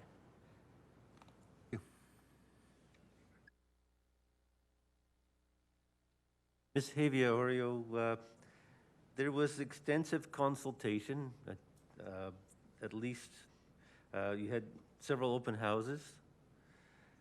Do you have evidence of support for the plan? What else do you have besides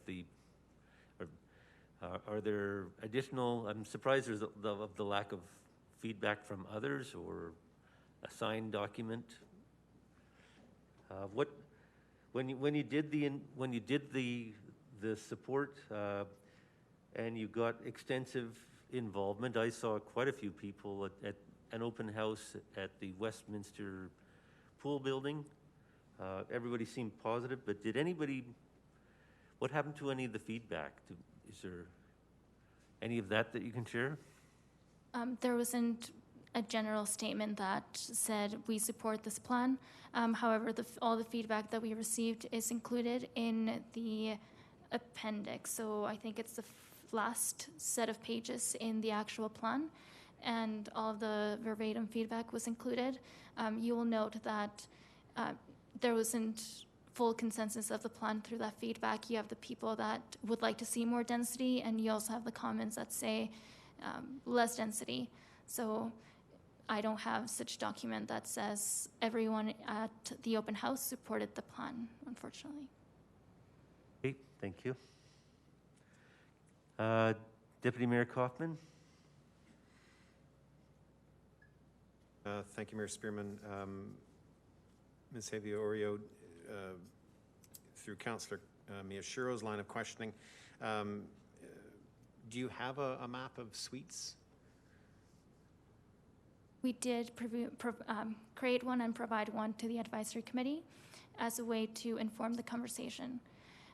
As Darlene McLean has said, it's information that was gathered but was not verified. And for that reason, we don't feel comfortable sharing that in a statutory plan document, information that planning and development cannot verify.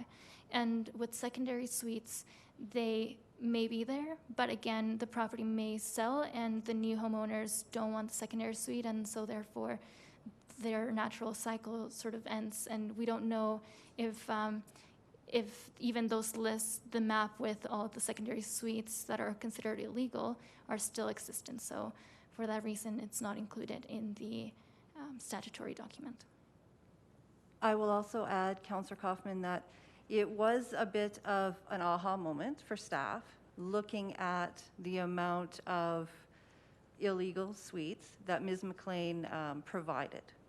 And so I think that's what led us to actually compromise on where we were going in terms of where we would allow secondary suites.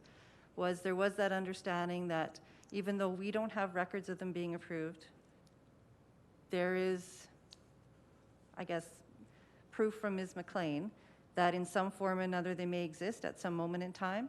And seeing that made us say, okay, so perhaps we need to take a step back in terms of the policies of the housing strategy, in terms of the ICSP, MDP, and South Saskatchewan Regional Plan, and say, let's assume they are there. And then let's look at what would be reasonable, and that's how we got to just the corner lots. Thank you for that. And I'm not looking to hang staff on that at all. I mean, these things happen. There's a reason why they're illegal, and they do stay underground, and we can't necessarily know all of them are there. What would it take to create that level of confidence then, to actually establish a map again on Councillor Miyashiro's line of reasoning, that perhaps there are pockets in that neighborhood where you have a large number of illegal suites or duplexes that have been converted into fourplexes? We know they exist. We have an idea where some of them are. What would it take to actually create a map like that? So, and again, I might defer to city solicitor. It is hard for us to verify. We cannot trespass on But asking someone's you to, property yeah. to look in their basement window to determine if there is a suite there. So that's not within our purview. So anything we would do would be a guess, an educated guess, right? We looked at the map that had Ms. McLean's information on it. Again, my earlier answer to Councillor Miyashiro, there was not really a concentration where we could say this particular block, this particular area. It was fairly spread out throughout the entire neighborhood. And that's why we took a step back as staff to say, we need to compromise here because this area does have, presumably, more density than we have recorded. So I don't know about publishing a map or putting a map together that we actually can't physically verify ourselves. So. Okay, thank you. This next question will probably be then for you. What's the current strategy for dealing with the illegal suites, the ones that we know of, the ones that we're hoping to eliminate? So we do have a development compliance officer. When he receives a complaint, he contacts the landowner, usually by mail because we don't have phone numbers in our database, and arranges for a meeting. Sometimes that is very successful. Other times, people are not, they don't have to allow us on their property. They don't have to talk to us. So we have had some suites that have been shut down. We have had one that went through a stop order process with SDAB and did result in a caveat being filed against that property. So that was the first time we'd actually explored that avenue, and I guess perhaps it's a maturing of the community or different legal advice providing us different options, but we do have that model now to go from if we want to. Thank you. Final question to you, Ms. Hevia Oreo. When you talk about amending the maps, you've done this in your presentation as well, the map is not going to be amended. You're meaning that when council does approve the area redevelopment plan, there will be a map in it that is a snapshot in time. That's not going to be updated. That's not going to be changed until you have the next ARP. Is that what you're meaning? Yes, that's correct. So if somebody's wanting real-time data 10 years from now, is that available?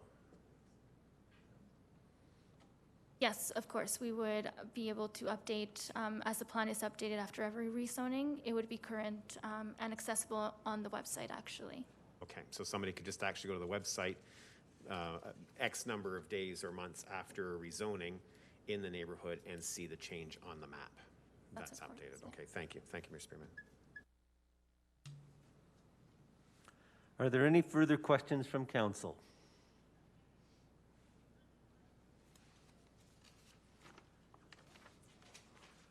Hearing none, I now declare the public hearing closed. This matter may be decided later this afternoon following the public hearing. We're now going to take a 5-minute break and get set up for the City Council meeting.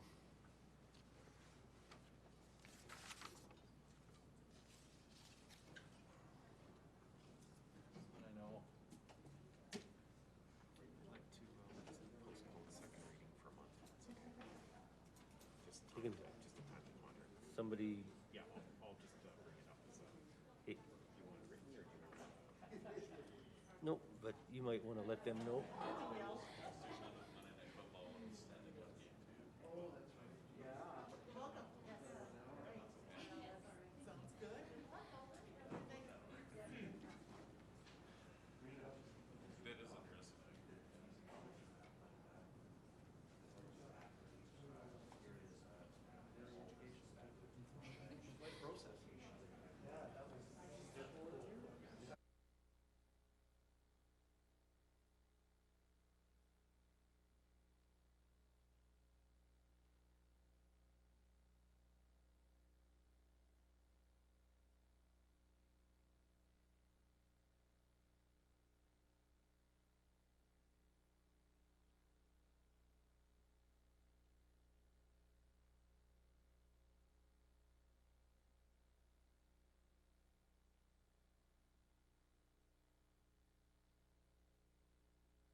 Okay, thank you. We're now at 4.6 in presentations. We'll invite Mr. Michael Kelly to come forward regarding affordable social housing capital project grant.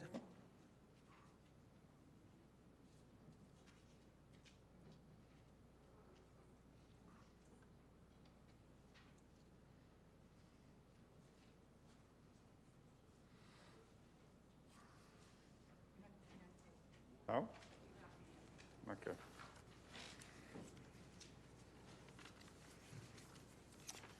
Thank you, Your Worship, members of council. The next two items on your agenda are actually a continuation of work with the Economic Recovery Committee of City Council. These two policies and a few more policies that you'll see in the coming weeks are to support discussions of potential opportunities for a development-based incentive program for City Council. What we did was, in our review, administration has reviewed best practices, and some of these best practices were found in Hamilton, Saskatoon, and Edmonton. We also had discussions with the Chamber of Commerce, Lethbridge Construction Association, Build Lethbridge, EDL, BRZ, and the Heart of the City Committee.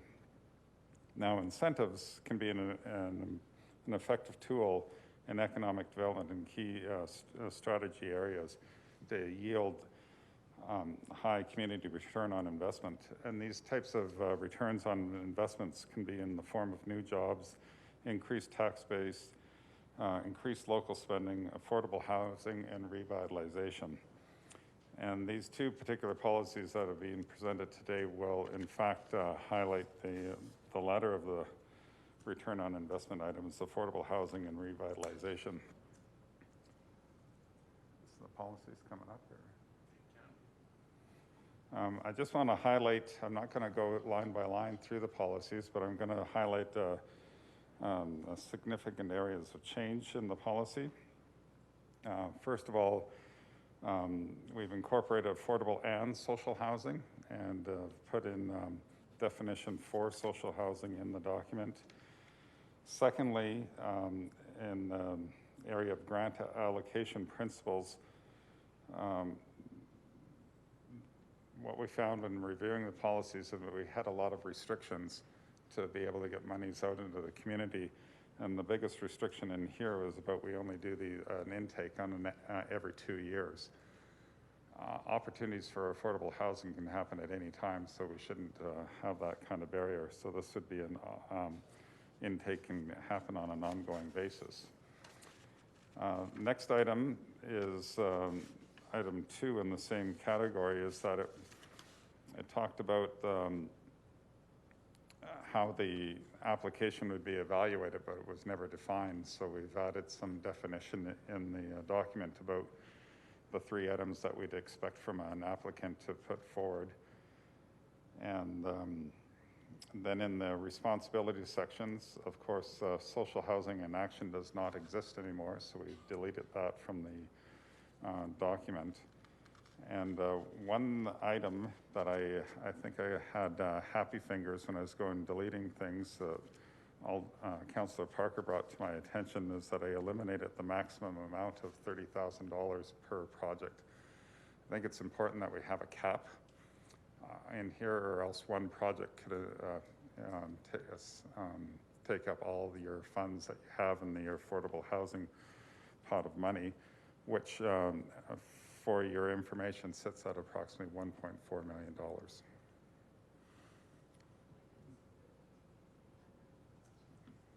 Sorry. Oh, 300,000, thank you, for a maximum per project.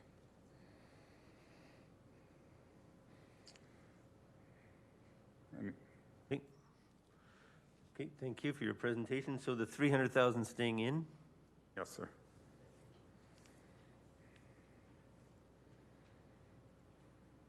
Version I'm looking at has a line through it. Okay. Good. Any questions, Acting Mayor Parker? Thank you, Mr. Mayor, and thank you for the clarification on that. So the $300,000 isn't in here. That will now be unstruck?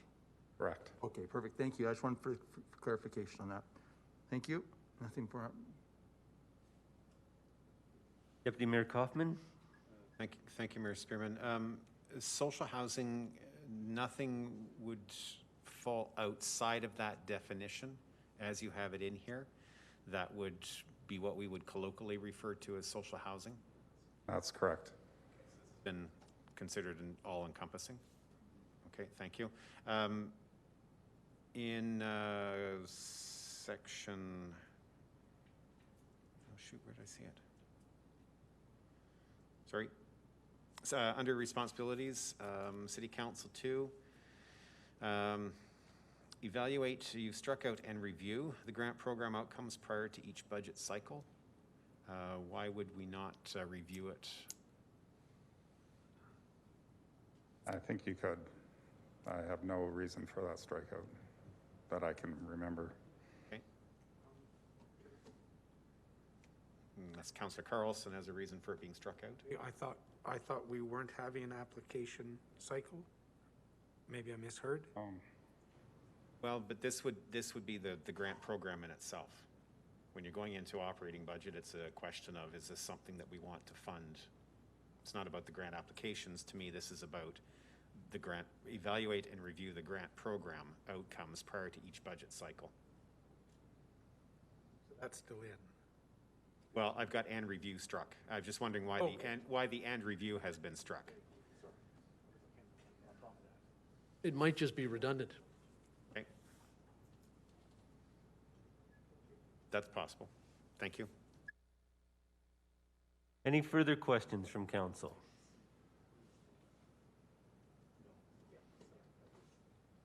I see none. I'll read the resolution from Acting Mayor Parker. CC 49, Affordable Social Housing Capital Project Grant. Be it resolved that City Council receive this presentation as information, and further be it resolved that City Council amend Policy CC 49, Affordable Social Housing Capital Project Grant, as provided in Attachment 1. And further be it resolved that Michael Kelly be thanked for the presentation. Deputy Mayor Parker, or sorry, Acting Mayor Parker.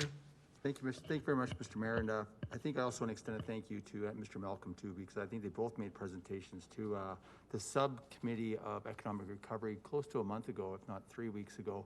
And they actually brought more than just 2 recommendations, but these were 2 recommendations that we felt, and I should speak to the first one first of all, that's applicable to this time in our community, and also in this time of economic times as well. And I think Mr. Kelly and his team have done a great job in doing the research and finding out what best practice in other communities as well. I'm glad that the $300,000 is in there with a limit, because I wouldn't want this to be all taken out 1 year by just one project. Even though if that did occur, it's also a good news situation as well. So unless members of council have some questions or concerns, I'd ask for council's support on this. Okay, Councillor Crowson. Thank you, Mayor Spearman. I'm actually going to move that we postpone 4.6 and 4.7, simply because we have a slate of all sorts of incentives that are coming up from recovery, and I think it'd be much better to discuss them in one motion when all the policies have been brought forward, so that we can have a more deliberate conversation. At recovery, we discussed guiding principles. I just think we need to see it all together to make the best possible decision, so I'm going to move for postponement. Can I just ask a question, if I may? This is a postponement, so that's different than a deferral. I don't think a postponement's debatable. Can I just ask for a question maybe to Mr. Kelly? Clerk? Questions of clarification can be asked. I think it goes with, what is the logic of us just picking 2 versus having all of them on one slate? Was there a logic behind that, Mr. Kelly? It was just workload. Workload? Okay. Workload. Okay. So we had 2 ready to come, and we brought them forward. Thank you. Yeah. 2 ready to come, 4 more to come at the next council meeting. I'd rather see them all at once, and I think that would be just a better way of making a decision on them. Mr. Dalton? That would be our recommendation, strong recommendation as well, is to bring this forward as a package. Okay, so Chairman, may I? Go ahead. If it's a postponement, it would come back exactly how it is. If you expect some changes to be done, then you would want to refer it to administration. So if you're fine with it as is, the $300,000 would have to be an amendment at some point. Let's change it to a referral to administration so that it comes as a slate.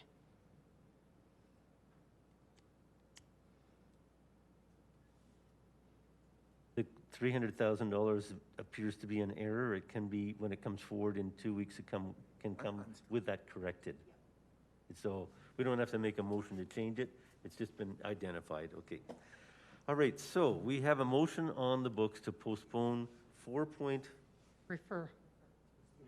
refer 4.6 and 4.7. Council, any discussion on the, oh, sorry, yeah. We have a seconder from Deputy Mayor Kaufman. Yep, both of them. Sorry, the names are, yeah. Okay, all in favor of deferral, is it? Or Referral. postponement? Referral. All in favor of referral? Councillor Morrow?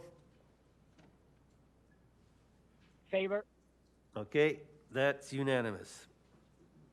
Okay, we'll see them all in 2 weeks.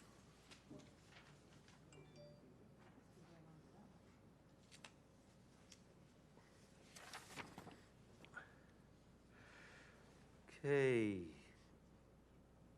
What happened to 6?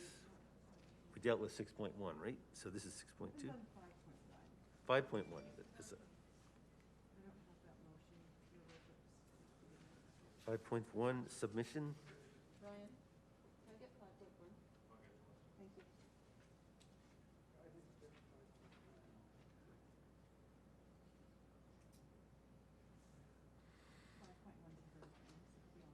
Yeah.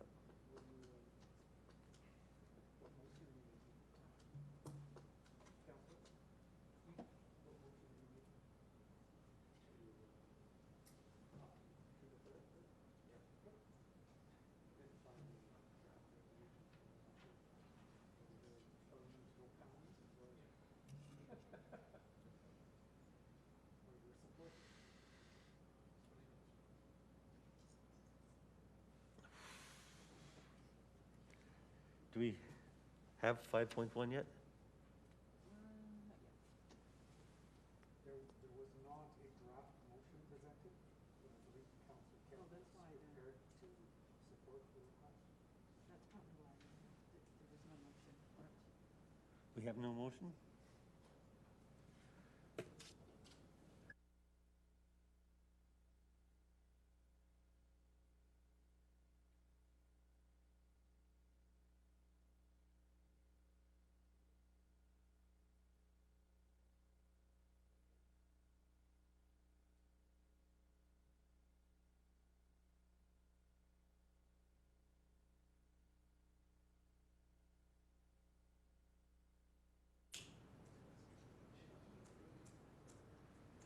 Okay, I have a resolution from Councillor Campbell that council approve the deferral of the Lethbridge Hurricanes Hockey Club annual contribution of $166,667 towards the NMAC Center renovation for 2020. And further, that council approve the lease contract between the City of Lethbridge and the Lethbridge Hurricanes Hockey Club be amended to add one additional year that includes the payment of the deferred annual contribution for 2020. Councillor Campbell? Thank you, Your Worship. The Hurricanes are requesting this deferral of their annual contribution toward the NMAC Center renovation, trying to ensure their cash flow and expenditures in a positive position, and this is all based on COVID-19. They're facing unusual additional one-time expenses and have an uncertain revenue development future within all of their current revenue streams for current operations. With this, there's no lost opportunity to the City of Lethbridge. The full commitment will be made, and as this is a contribution, there's no interest loss in the funds. Of course, the Hurricanes are a nonprofit club. The annual payment would be deferred to the end of the current contract term, therefore extending the lease agreement by one additional year. Councillor Carlson, you have a question? Thank you, Your Worship. Through you to City Manager or Designate. I'm assuming the, I think it's 166,000 is payable to the MRSR every year. This isn't going to cause any cash flow issues at all by extending it an extra year, unless it's paid to some other source? Mayor Spearman, through to Councillor Carlson, it's a loan receivable from the hurricanes, and so it will, the impact of the cash flow is a delay in the collection of the $167,000-ish. So it's not a significant impact to the city's cash flow. Thank you. And this extends the term until what year?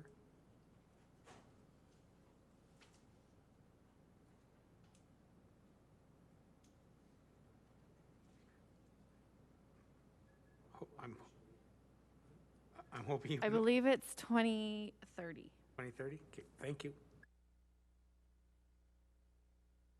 Thank you. Any further questions? I see none. Debate? I think Councillor Campbell's opened. Any debate? Councillor Campbell, would you like to close? Yeah, I think this just helps out the Lethbridge Hurricanes. Again, weird year, 2020. Doesn't really have a deep impact on the city, so I would suggest that we approve this request. Question's been called. All in favor? Councillor Morrow? In favor. Thank you. And Councillor Higgin recused himself. Thank you. Someone like to call Councillor Higgin back? Okay, thank you. That's page 2 of this one. Okay. It's a big one. Okay. We've already dealt with 6.1. We're now moving on to 6.2. I have a motion from Councillor Higgin, recycling and large condominiums. Whereas large condominiums are non-profit corporations under the Provincial Condominium Act and are governed by a board of directors, and whereas large condominiums like commercial enterprises are centrally billed for utilities, electricity, gas, water, sewer, landfill, rather than billed to individual residents, with such costs becoming part of the resident's condo fee, and whereas large condominiums are considered commercial for waste purposes by the city and handled by private contractors, and whereas large condominiums have been operating volunteer-based in-house recycling programs for several years, separating materials at the resident source and depositing clean materials into separation bins for collection and pickup by private contractors, with cost, product, and participation efficiencies exceeding those of the city program, and whereas large condominiums are not set up logistically to accommodate the city recycling program, i.e. they have no room or setup for a bin for recycled materials inside or out, and if they did, would compromise landscape, aesthetics, and safety of senior citizens by requiring them to walk outside in winter to deposit recyclables, and whereas participation of the large condominiums in the city curbside recycling program would contribute almost no additional revenue to the city given the city's collection and bin costs for the service, and whereas imposing the city recycling program on the large condominiums would adversely impact small business, private recycling contractors serving the sector, therefore be it resolved that Council direct the City Manager to prepare amendments to Bylaw 6146, the Waste Bylaw, for Council's consideration no later than December the 14th, 2020, to be effective January the 1st, 2021, with the following considerations. 1, the addition of a definition of high-density apartments, inclusive of buildings with 45 units or more, to allow the continuation of contracting private recycling services that meet or exceed the minimal city standards for recycling. Amend the definition 6O. Sorry, I couldn't hear what you said. 6O, condominium, by adding the words condominiums that contain 45 dwelling units or more to be considered the same as high-density apartments at the end of the current definition, deleting Section 4 of Schedule A and replacing with the following new Section 4, Residential customers in apartments and condominiums with 7 dwelling units to 44 dwelling units that are using a waste collection cart or a shared waste bin service provided by the City of Lethbridge for the collection of recyclable materials will be billed for waste services at a fee of 23 cents per day per dwelling unit. Amend Section 12 of Schedule A by adding the words including high-density apartments after the words customers and before receiving. Councillor Higgins. Thank you, Mayor Spearman, and sorry for that very long resolution, but we had the opportunity of listening to the many condo associations here last week at our Community Issues Committee meeting as we sat as members of that committee. And so I think a majority of the questions have been asked regarding this. I don't know if there's any more, but I would open that up and ask if it would be okay if there's a question that I cannot answer, that we do have those from the condo association here. If there are questions that I cannot answer, I would like to be able to ask them if it's okay with council. And other than that, I will open it up for questions.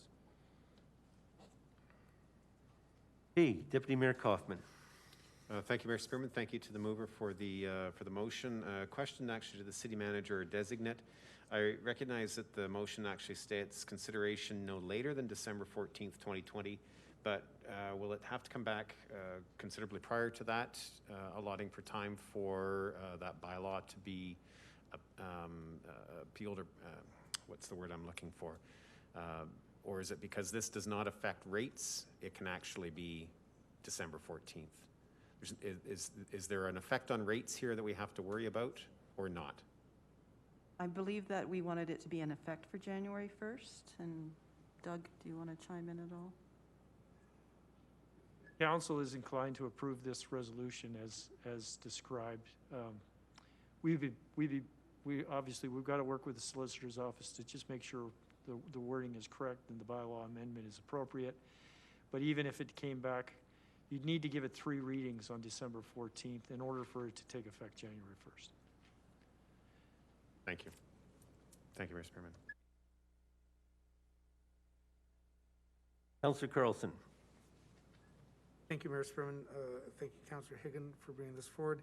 And forgive me if I've been away for a while, so I may have missed some of the discussions around this. Can you help me understand what it means in item 1, that meet or exceed the minimal city standards for recycling? Thank you very much, Councillor Carlson, for that. The reason that is put in there is we want to make sure our main objective or goal is to have a community that is recycling. Now, if for some reason we have a private organization that may not be in line with what the current guidelines are for recycling by the City of Lethbridge, we want to make sure that at least if they're going to be doing this and this passes, that they meet at least those expectations that are followed by the City of Lethbridge, so that, of course, we are moving forward to becoming more sustainable and away from diverting to the landfill. How do we ensure that? And I'm just wondering, do these private, and I'm just unsure about how it works, do the private contractors take their collections to our MRF? No, they do not. They have their own markets that they take them to, or their own MRFs for that matter. Can I just chime in? I just don't, yeah, I've never heard that. There is nothing precluding a private contractor who's collecting on behalf of residents to bring that to the MRF as well. That is still an option in terms of the offering that we provide on behalf of the residents of the city. So it is true that I think for the most part, the condo representatives that you heard from last week deal with a private collector that takes it to a facility in the industrial park. It's just a baling facility because it's already source separated. So, and that's like, if that were to be their ongoing practice, they continue to do that. That's in their advantage. But that doesn't preclude them from bringing it all, doing a commingled collection like we offer our residents, and bringing it all to the MRF where we would sort it on their behalf too, as an option for those facilities don't currently have any kind of recycling occurring in their multifamily unit today. Thank you. So then this would be fairly cost neutral to the city because we're not paying for the recycling that goes through the MRF. We're not charging for it. Is that the intent of this? That is correct. We, just on that, we would recover, however it played out, we would want to recover our costs. There would be no stranded costs. There would be, in fact, a cost recovery occurring regardless of what the service looks like. I think one of the things that Councillor Higgin is contemplating here in terms of city standards, and it would play out in terms of some additional work that we would do, recognizing our waste diversion targets and the policy that council has on that end, is to make sure that there is some kind of recycling plan in place and filed with the city, again, that meets our standards, so that we could be assured that we are in fact diverting, and those facilities are in fact undertaking, albeit without city resources, but with private resources, a recycling program. Thank you. I appreciate that because that was my concern, that without any sort of monitoring or a plan in place, we wouldn't know if they're going to our MRF, some other center, or the nuisance grounds. I'm dating myself by calling it that. Thank you. Councillor Miyashiro?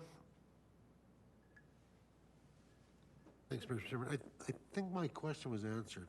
I'm just trying to mull it around in my head. Give me a second. The question was, I think Councillor Carlson just asked if it was cost neutral to the city.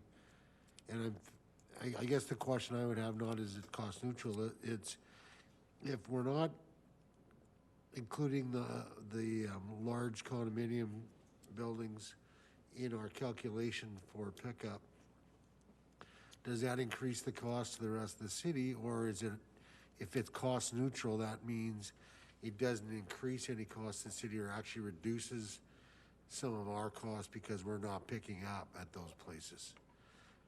I think we've, again, based on where we're at today, with, in particular with the multifamily sector. So single family residents aside, that program is cost recovery, self-supported as per the current rates that are in place. So we're really talking about approximately 6,000, just over 6,000 multifamily customers in the city today that represent a cost center in itself. So I think the question was asked a week ago, if based on the implementation that we have today of all the smaller or multifamily complexes, less than 45, we're over 90% implemented, and recognizing we've already implemented some of the large over 45 complexes already, 30-odd% of them.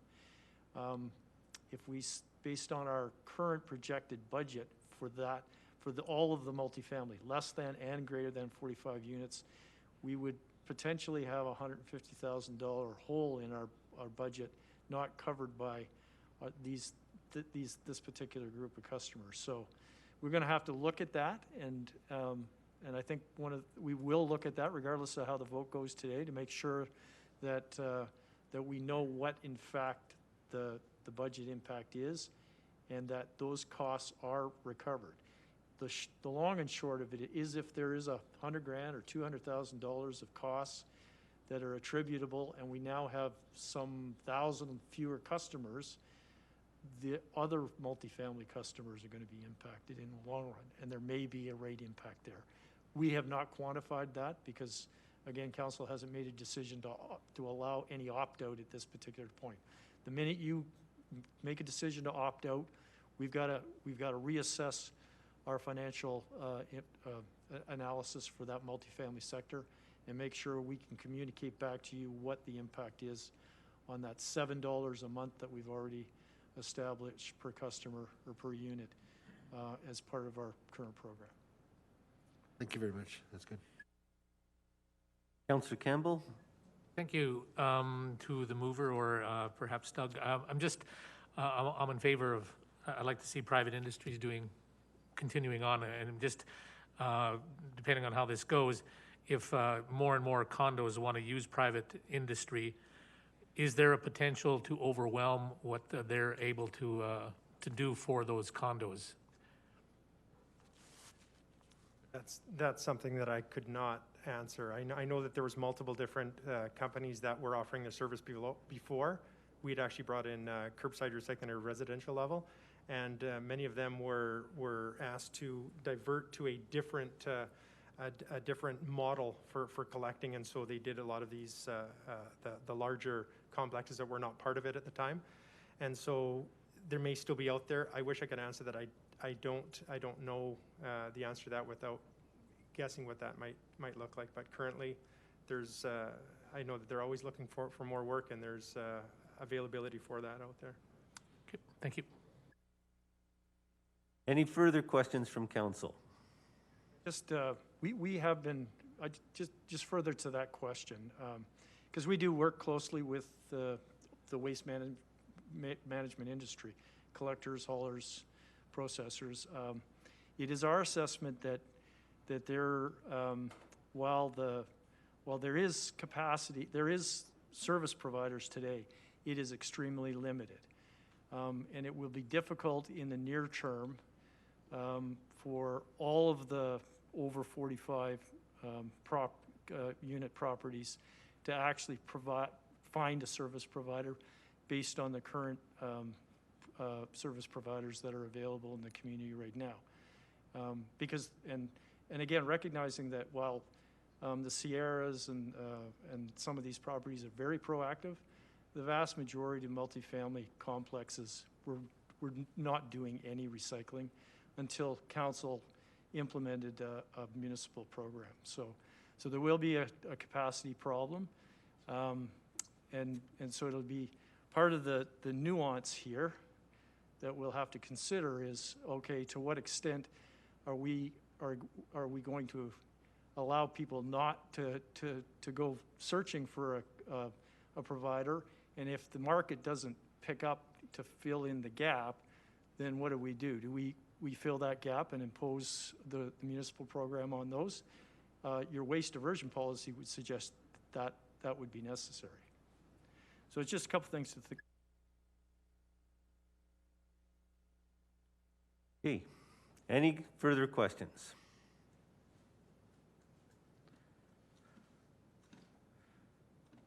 I see none. So we'll move on to debate. Councillor Higgin? I'll save my comments till closing. Thanks. Okay. Any councillors wish to debate?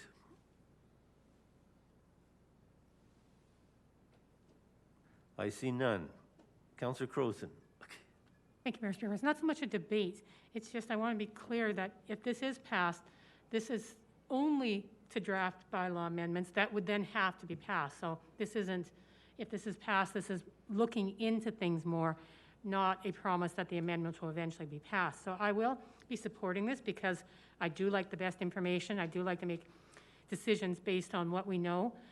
So I will be looking forward to seeing what the amendments look like. But again, we have to look at a broad picture, how it affects the entire community, how it affects the entire recycling program. We'll do that when we get the amendment, but I will be supporting this resolution. Okay. Anyone else wish to speak? I see none. I'll ask Councillor Higgin to close.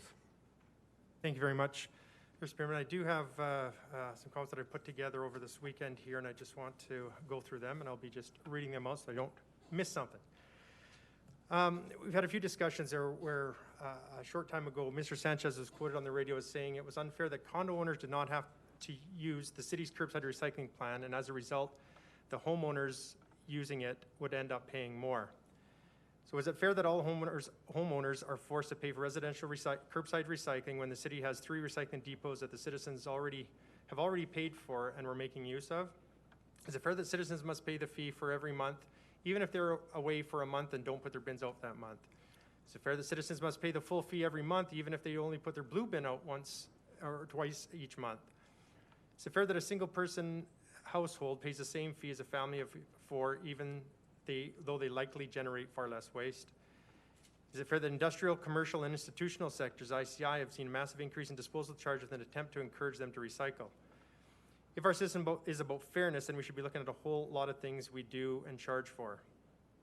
I think as councillors, and I know for myself as a councillor, I believe one of my primary duties is to ensure that the city only collects funds from our citizens that are necessary. I also believe it's my duty to citizens to try to keep taxes and fees to a minimum and not keep adding to their financial burden. I believe we as a council are victorious when we can reduce that burden, and that we have failed when we add to that burden. So I spoke with a friend of mine that lives in Arizona. I asked him what he pays for waste recycling services. He told me that his garbage bin is picked up every week, twice as often as here. He told me the recycling bin is also picked up every week, twice as often as here. He also told me that every month he can put any large object or furniture, mattresses, tree limbs, televisions, etc., and those are taken away as well.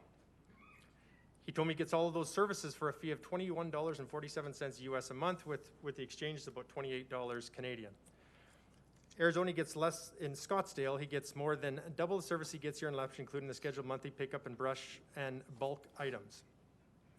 Yet he pays about the same in Scottsdale as Lethbridge, $27.59.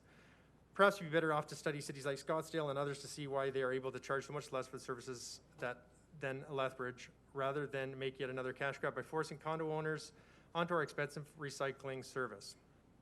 And I want to touch base on some of the financial position of waste utility.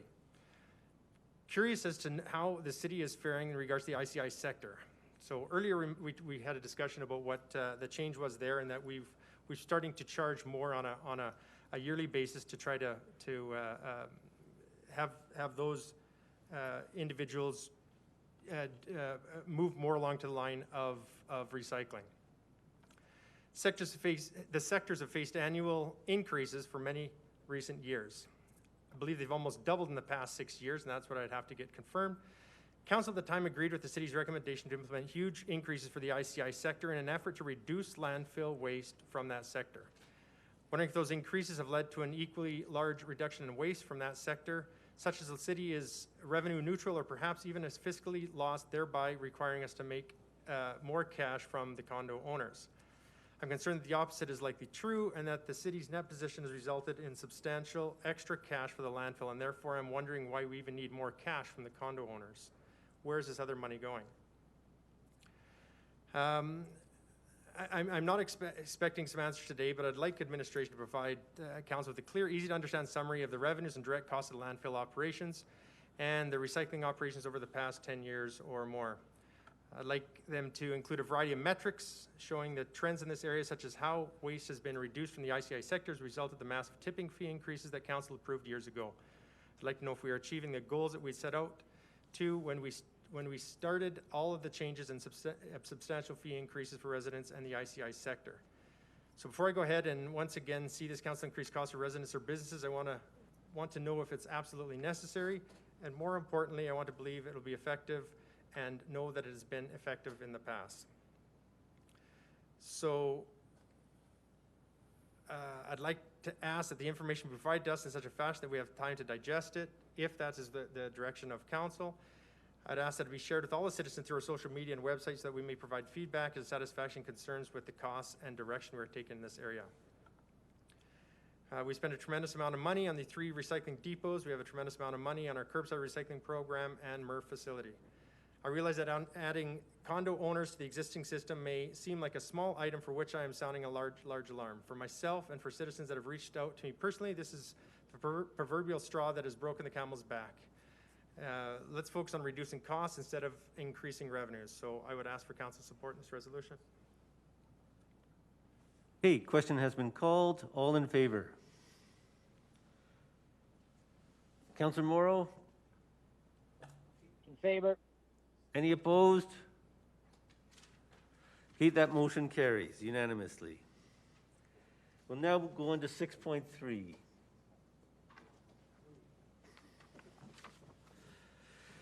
I have a resolution from Councillor Miyashiro. Keep integrated fire EMS dispatch in Lethbridge. Whereas on August the 4th, 2020, Alberta Health Services announced it will discontinue its contract with the City of Lethbridge to provide EMS dispatch, and whereas the City of Lethbridge has been providing an integrated fire EMS system for 110 years, and whereas Lethbridge firefighters and paramedics are dually trained to do both jobs, And whereas local dispatch enables simultaneous dispatch of fire, EMS, and police services, which provide the most efficient and effective service to our community. And whereas in 2019, fire crews were first on the scene for 881, or 19% of all medical and motor vehicle accident callouts. And whereas since Lethbridge EMS are trained firefighters, local ambulances can assist with fire suppression upon arrival, while ambulance dispatched from a neighboring community would not have that ability. And whereas hiring extra firefighters in the city of Lethbridge to replace lost firefighting capacity would cost the city an estimated $4.1 million per year. And whereas Part 1, Section 3, Subsection C of the Municipal Government Act states that the purposes of a municipality are to develop and maintain safe and viable communities.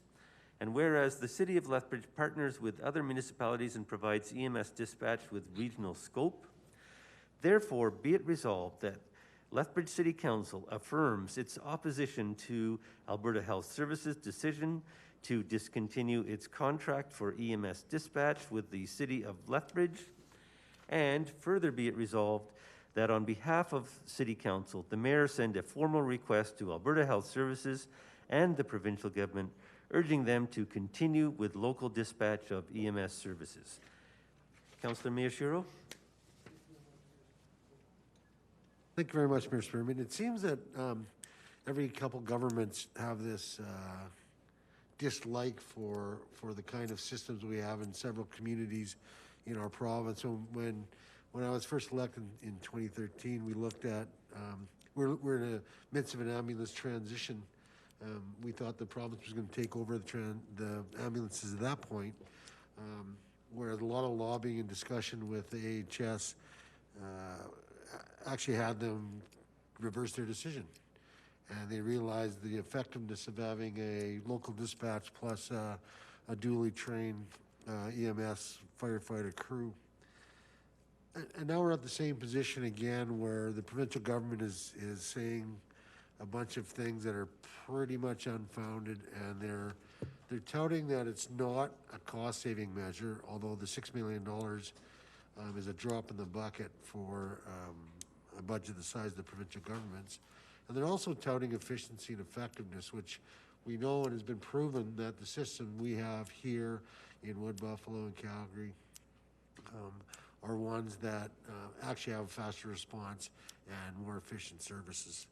So on that, I will ask for questions from my colleagues. Okay, Councillor Carlson? Thank you, Worship. Thank you, Councillor Miyashiro, for bringing this forward. It's when I was back home on the weekend around town, this was one of the biggest topics of conversation. I was shocked it wasn't masks. It was this.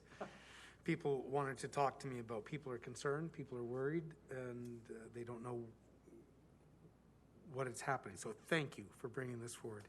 I'm just curious, we do provide sort of a regional dispatch service, and some of the folks that talked to me were from communities that would be impacted.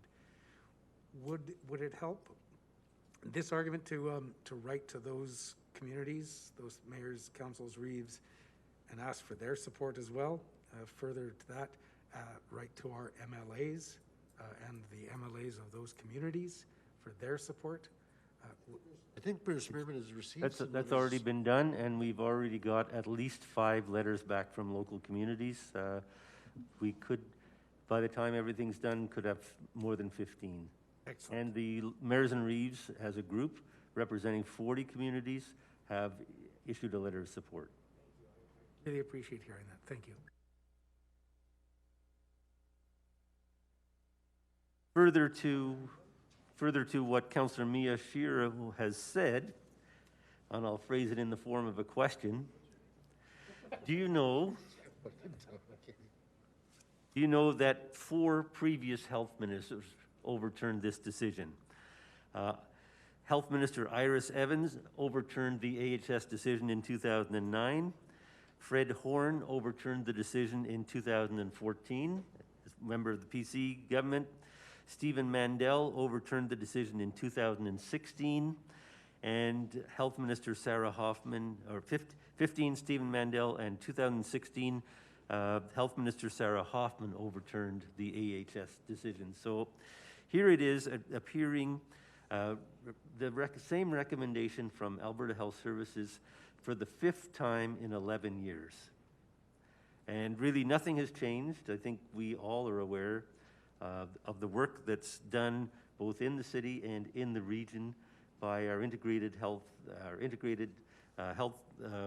responders and our EMS dispatch to provide service. We've also been certainly getting letters of support from our community and people telling their personal stories. So the almost 900 responses when ambulances were tied up and fire apparatus arrived first is huge in the city of Lethbridge, and also that relieves pressure on ambulances regionally as well. So there's a real benefit and lives are question in saved. there? Yeah. Did you know? Thank you. That's what I said. Did you know?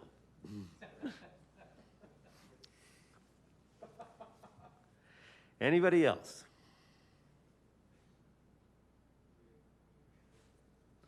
Okay, move on to debate. Councillor Miyashiro.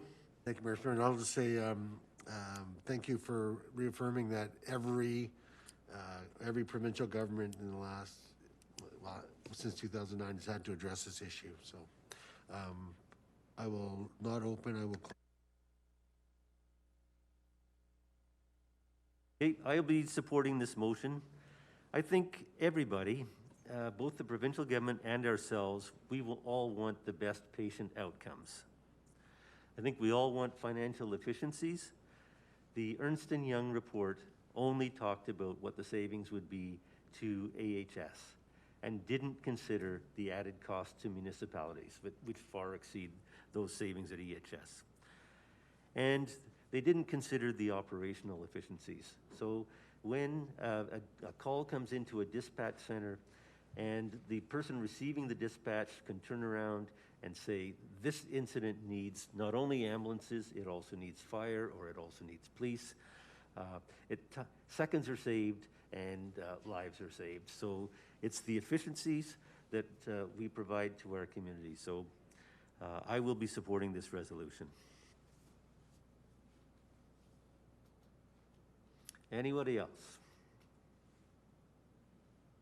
I'll ask Councillor Miyashiro to close. Thank you, Mr. Spearman. I think it's time that we sent a message officially to the Alberta Health Services and to our provincial government to say we run a really effective, efficient service here. We run a quick response service that provides the most complete EMS response and fire response in the province. And we need to do it officially, and we need to do it on the record. I ask for my colleagues to support this resolution. Call the question. Question's been called. All in favor?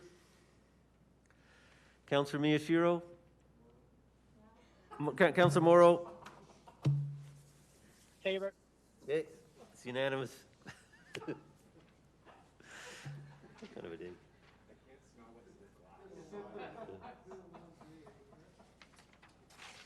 Okay. 711.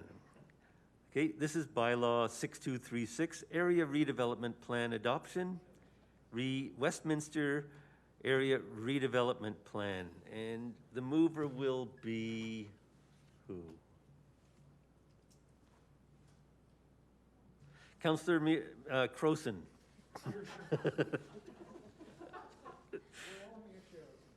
Okay. Councillor Croson, for second reading, be it resolved that bylaw 6236 area redevelopment adoption, Westminster area redevelopment plan be given second reading. And Deputy Mayor Kaufman. Thank you, Mayor Spearman. As this is a significant document, we had a public hearing on it today, and there is the potential for a couple of amendments coming forward. I'd like to propose that this be postponed, second reading be postponed to the meeting of November 2nd. Okay, that's moved by Deputy Mayor Kaufman, seconded by Councillor Croson. Okay, motion to defer Question's been called. All in favor? Councillor Morrow? Favor. Okay, that's deferred unanimously.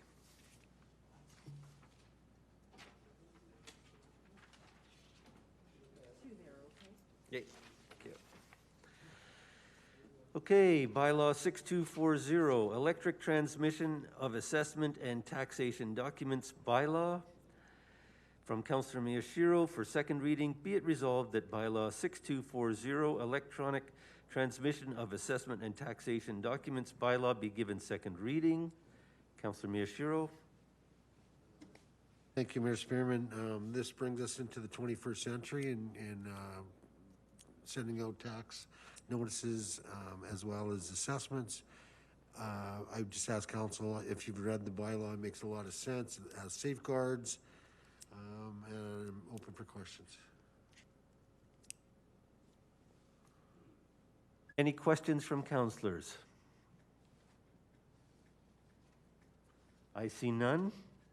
Move on to debate.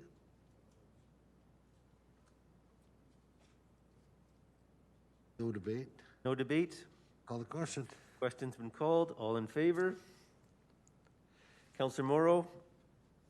In favor. Okay. Now for third reading, bylaw 6240. Be it resolved that bylaw 6240, electronic transmission of assessment and taxation documents bylaw be given third reading, and that the mayor and the city clerk be authorized to sign and seal the same. Councillor Miyashiro? Call the question. Question's been called. All in favor? Councillor Morrow? Favor. Thank you. That's unanimous. We'll now move on to bylaw 6246 from Councillor Crowson. Amendment to bylaw 5411, the procedure bylaw. For second reading, be it resolved that bylaw 6246, amendment to bylaw 5411, the procedure bylaw, be given second reading. Councillor Crowson. Thank you, Mayor Spearman. So this came from City Council on the 10th of August. We directed that amendments be made to this bylaw because we had passed recommendation 4B of the governance review for developing a format for written submissions, and that meant that we had to change the bylaw, the procedure bylaw. So that those changes have been done, and now it's being brought forward to us for second reading. I hope my colleagues will support this because this is something that will move us forward in the governance review. Are there any questions from council? I see none. All the On to questions. debate. Questions, okay, questions called. No debate. All in favor? Councillor Morrow? Favor. Thank you. Unanimous.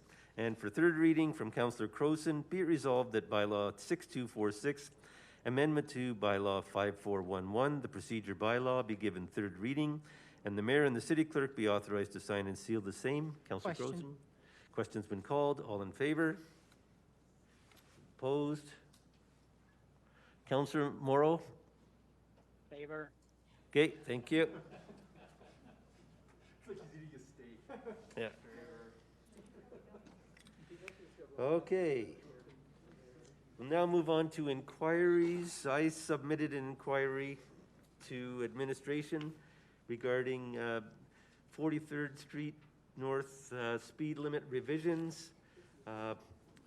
Question to City Manager Designate, what are the changes occurring on 43rd Street regarding speed reductions, and what are the timelines for this change and the rationale?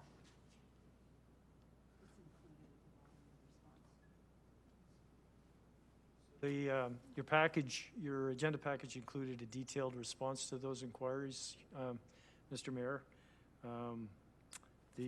There's a graphic, an aerial map that probably does the best job of describing the current state in terms of speed limits between Highway 3 and all the way to this North City limit, 67 Avenue North, and what is proposed and being implemented effective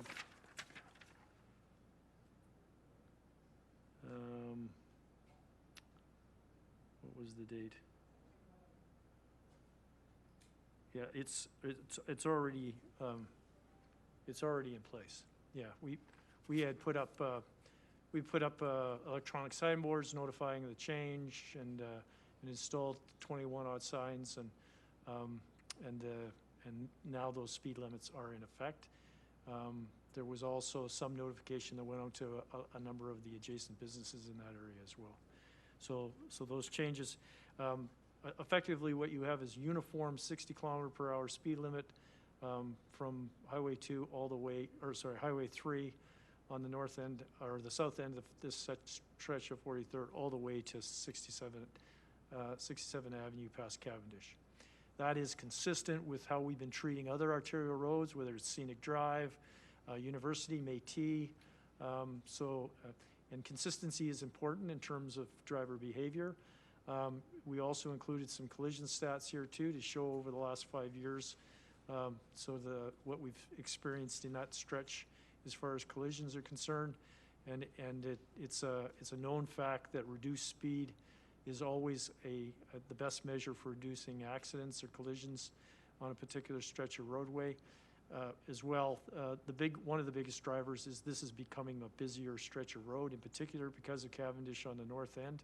It is a major thoroughfare, and I think reducing the speed to 60 kilometers per hour is in the interests of those motorists as well as the immediately adjacent residents.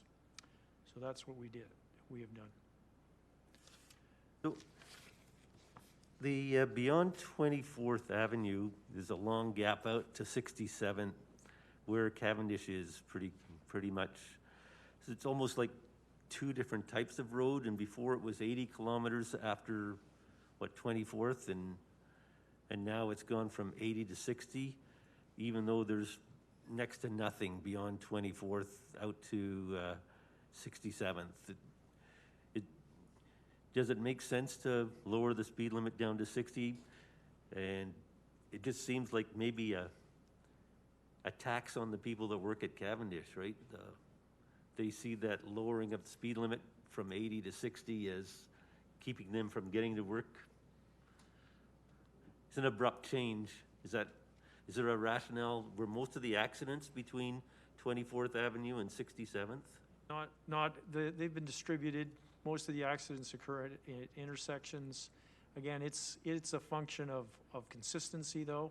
The other consideration is once you get north of Giffen Road in the industrial part and that stretch, the road standard is different. Even though it's classified as an arterial, it's a rural cross-section, so there's not curb and gutter. It's not, the lane widths are not quite as wide as what you see south of 26th Avenue. So again, while we were considering creating uniformity south of 26th Avenue, we took this opportunity recognizing Cavendish is a destination. There's lots of turning movements in and out of Giffen Road now and into the main entrance into Cavendish's parking lot to reduce that speed for the purposes of improving safety. Okay, thank you. Any other inquiries?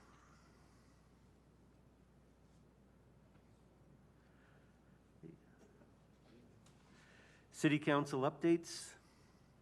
Updates for City Council. Jeff, or Deputy Mayor. Yeah. Yeah. Deputy Mayor Kaufman and I attended the Reconciliation Advisory Committee. Of course, this is Reconciliation Week. Councils can participate and support the activities during Reconciliation Week. We raised the flag today, and City Hall will be lit in reconciliation colors all week. But certainly our efforts to move forward with reconciliation in the city of Lethbridge are appreciated by our Indigenous neighbors and those who live in the city. So, is there anything else we need to bring up from the meeting on Friday morning? No, it'll be the next meeting. Okay, all right. Okay, good. Any other council updates? I see none. So if we can move on to the in-camera motions.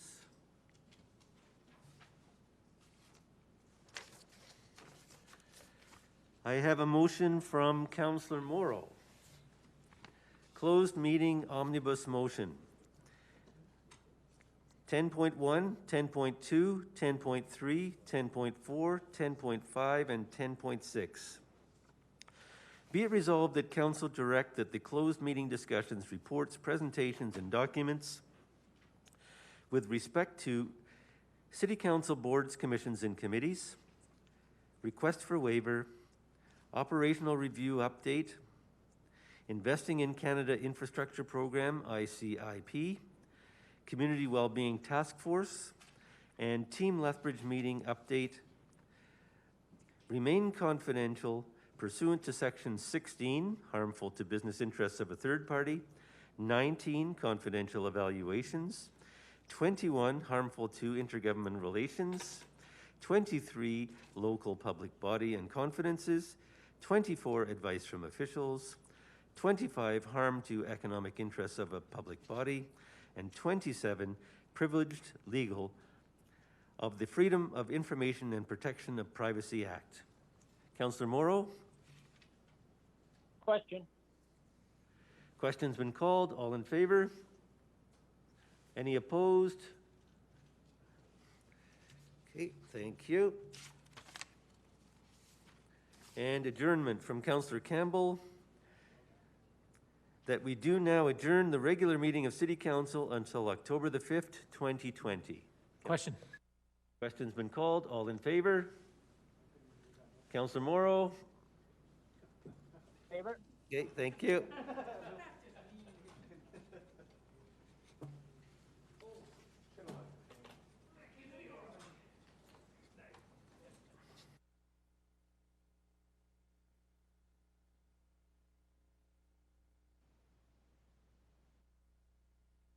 Joe. Is now exiting.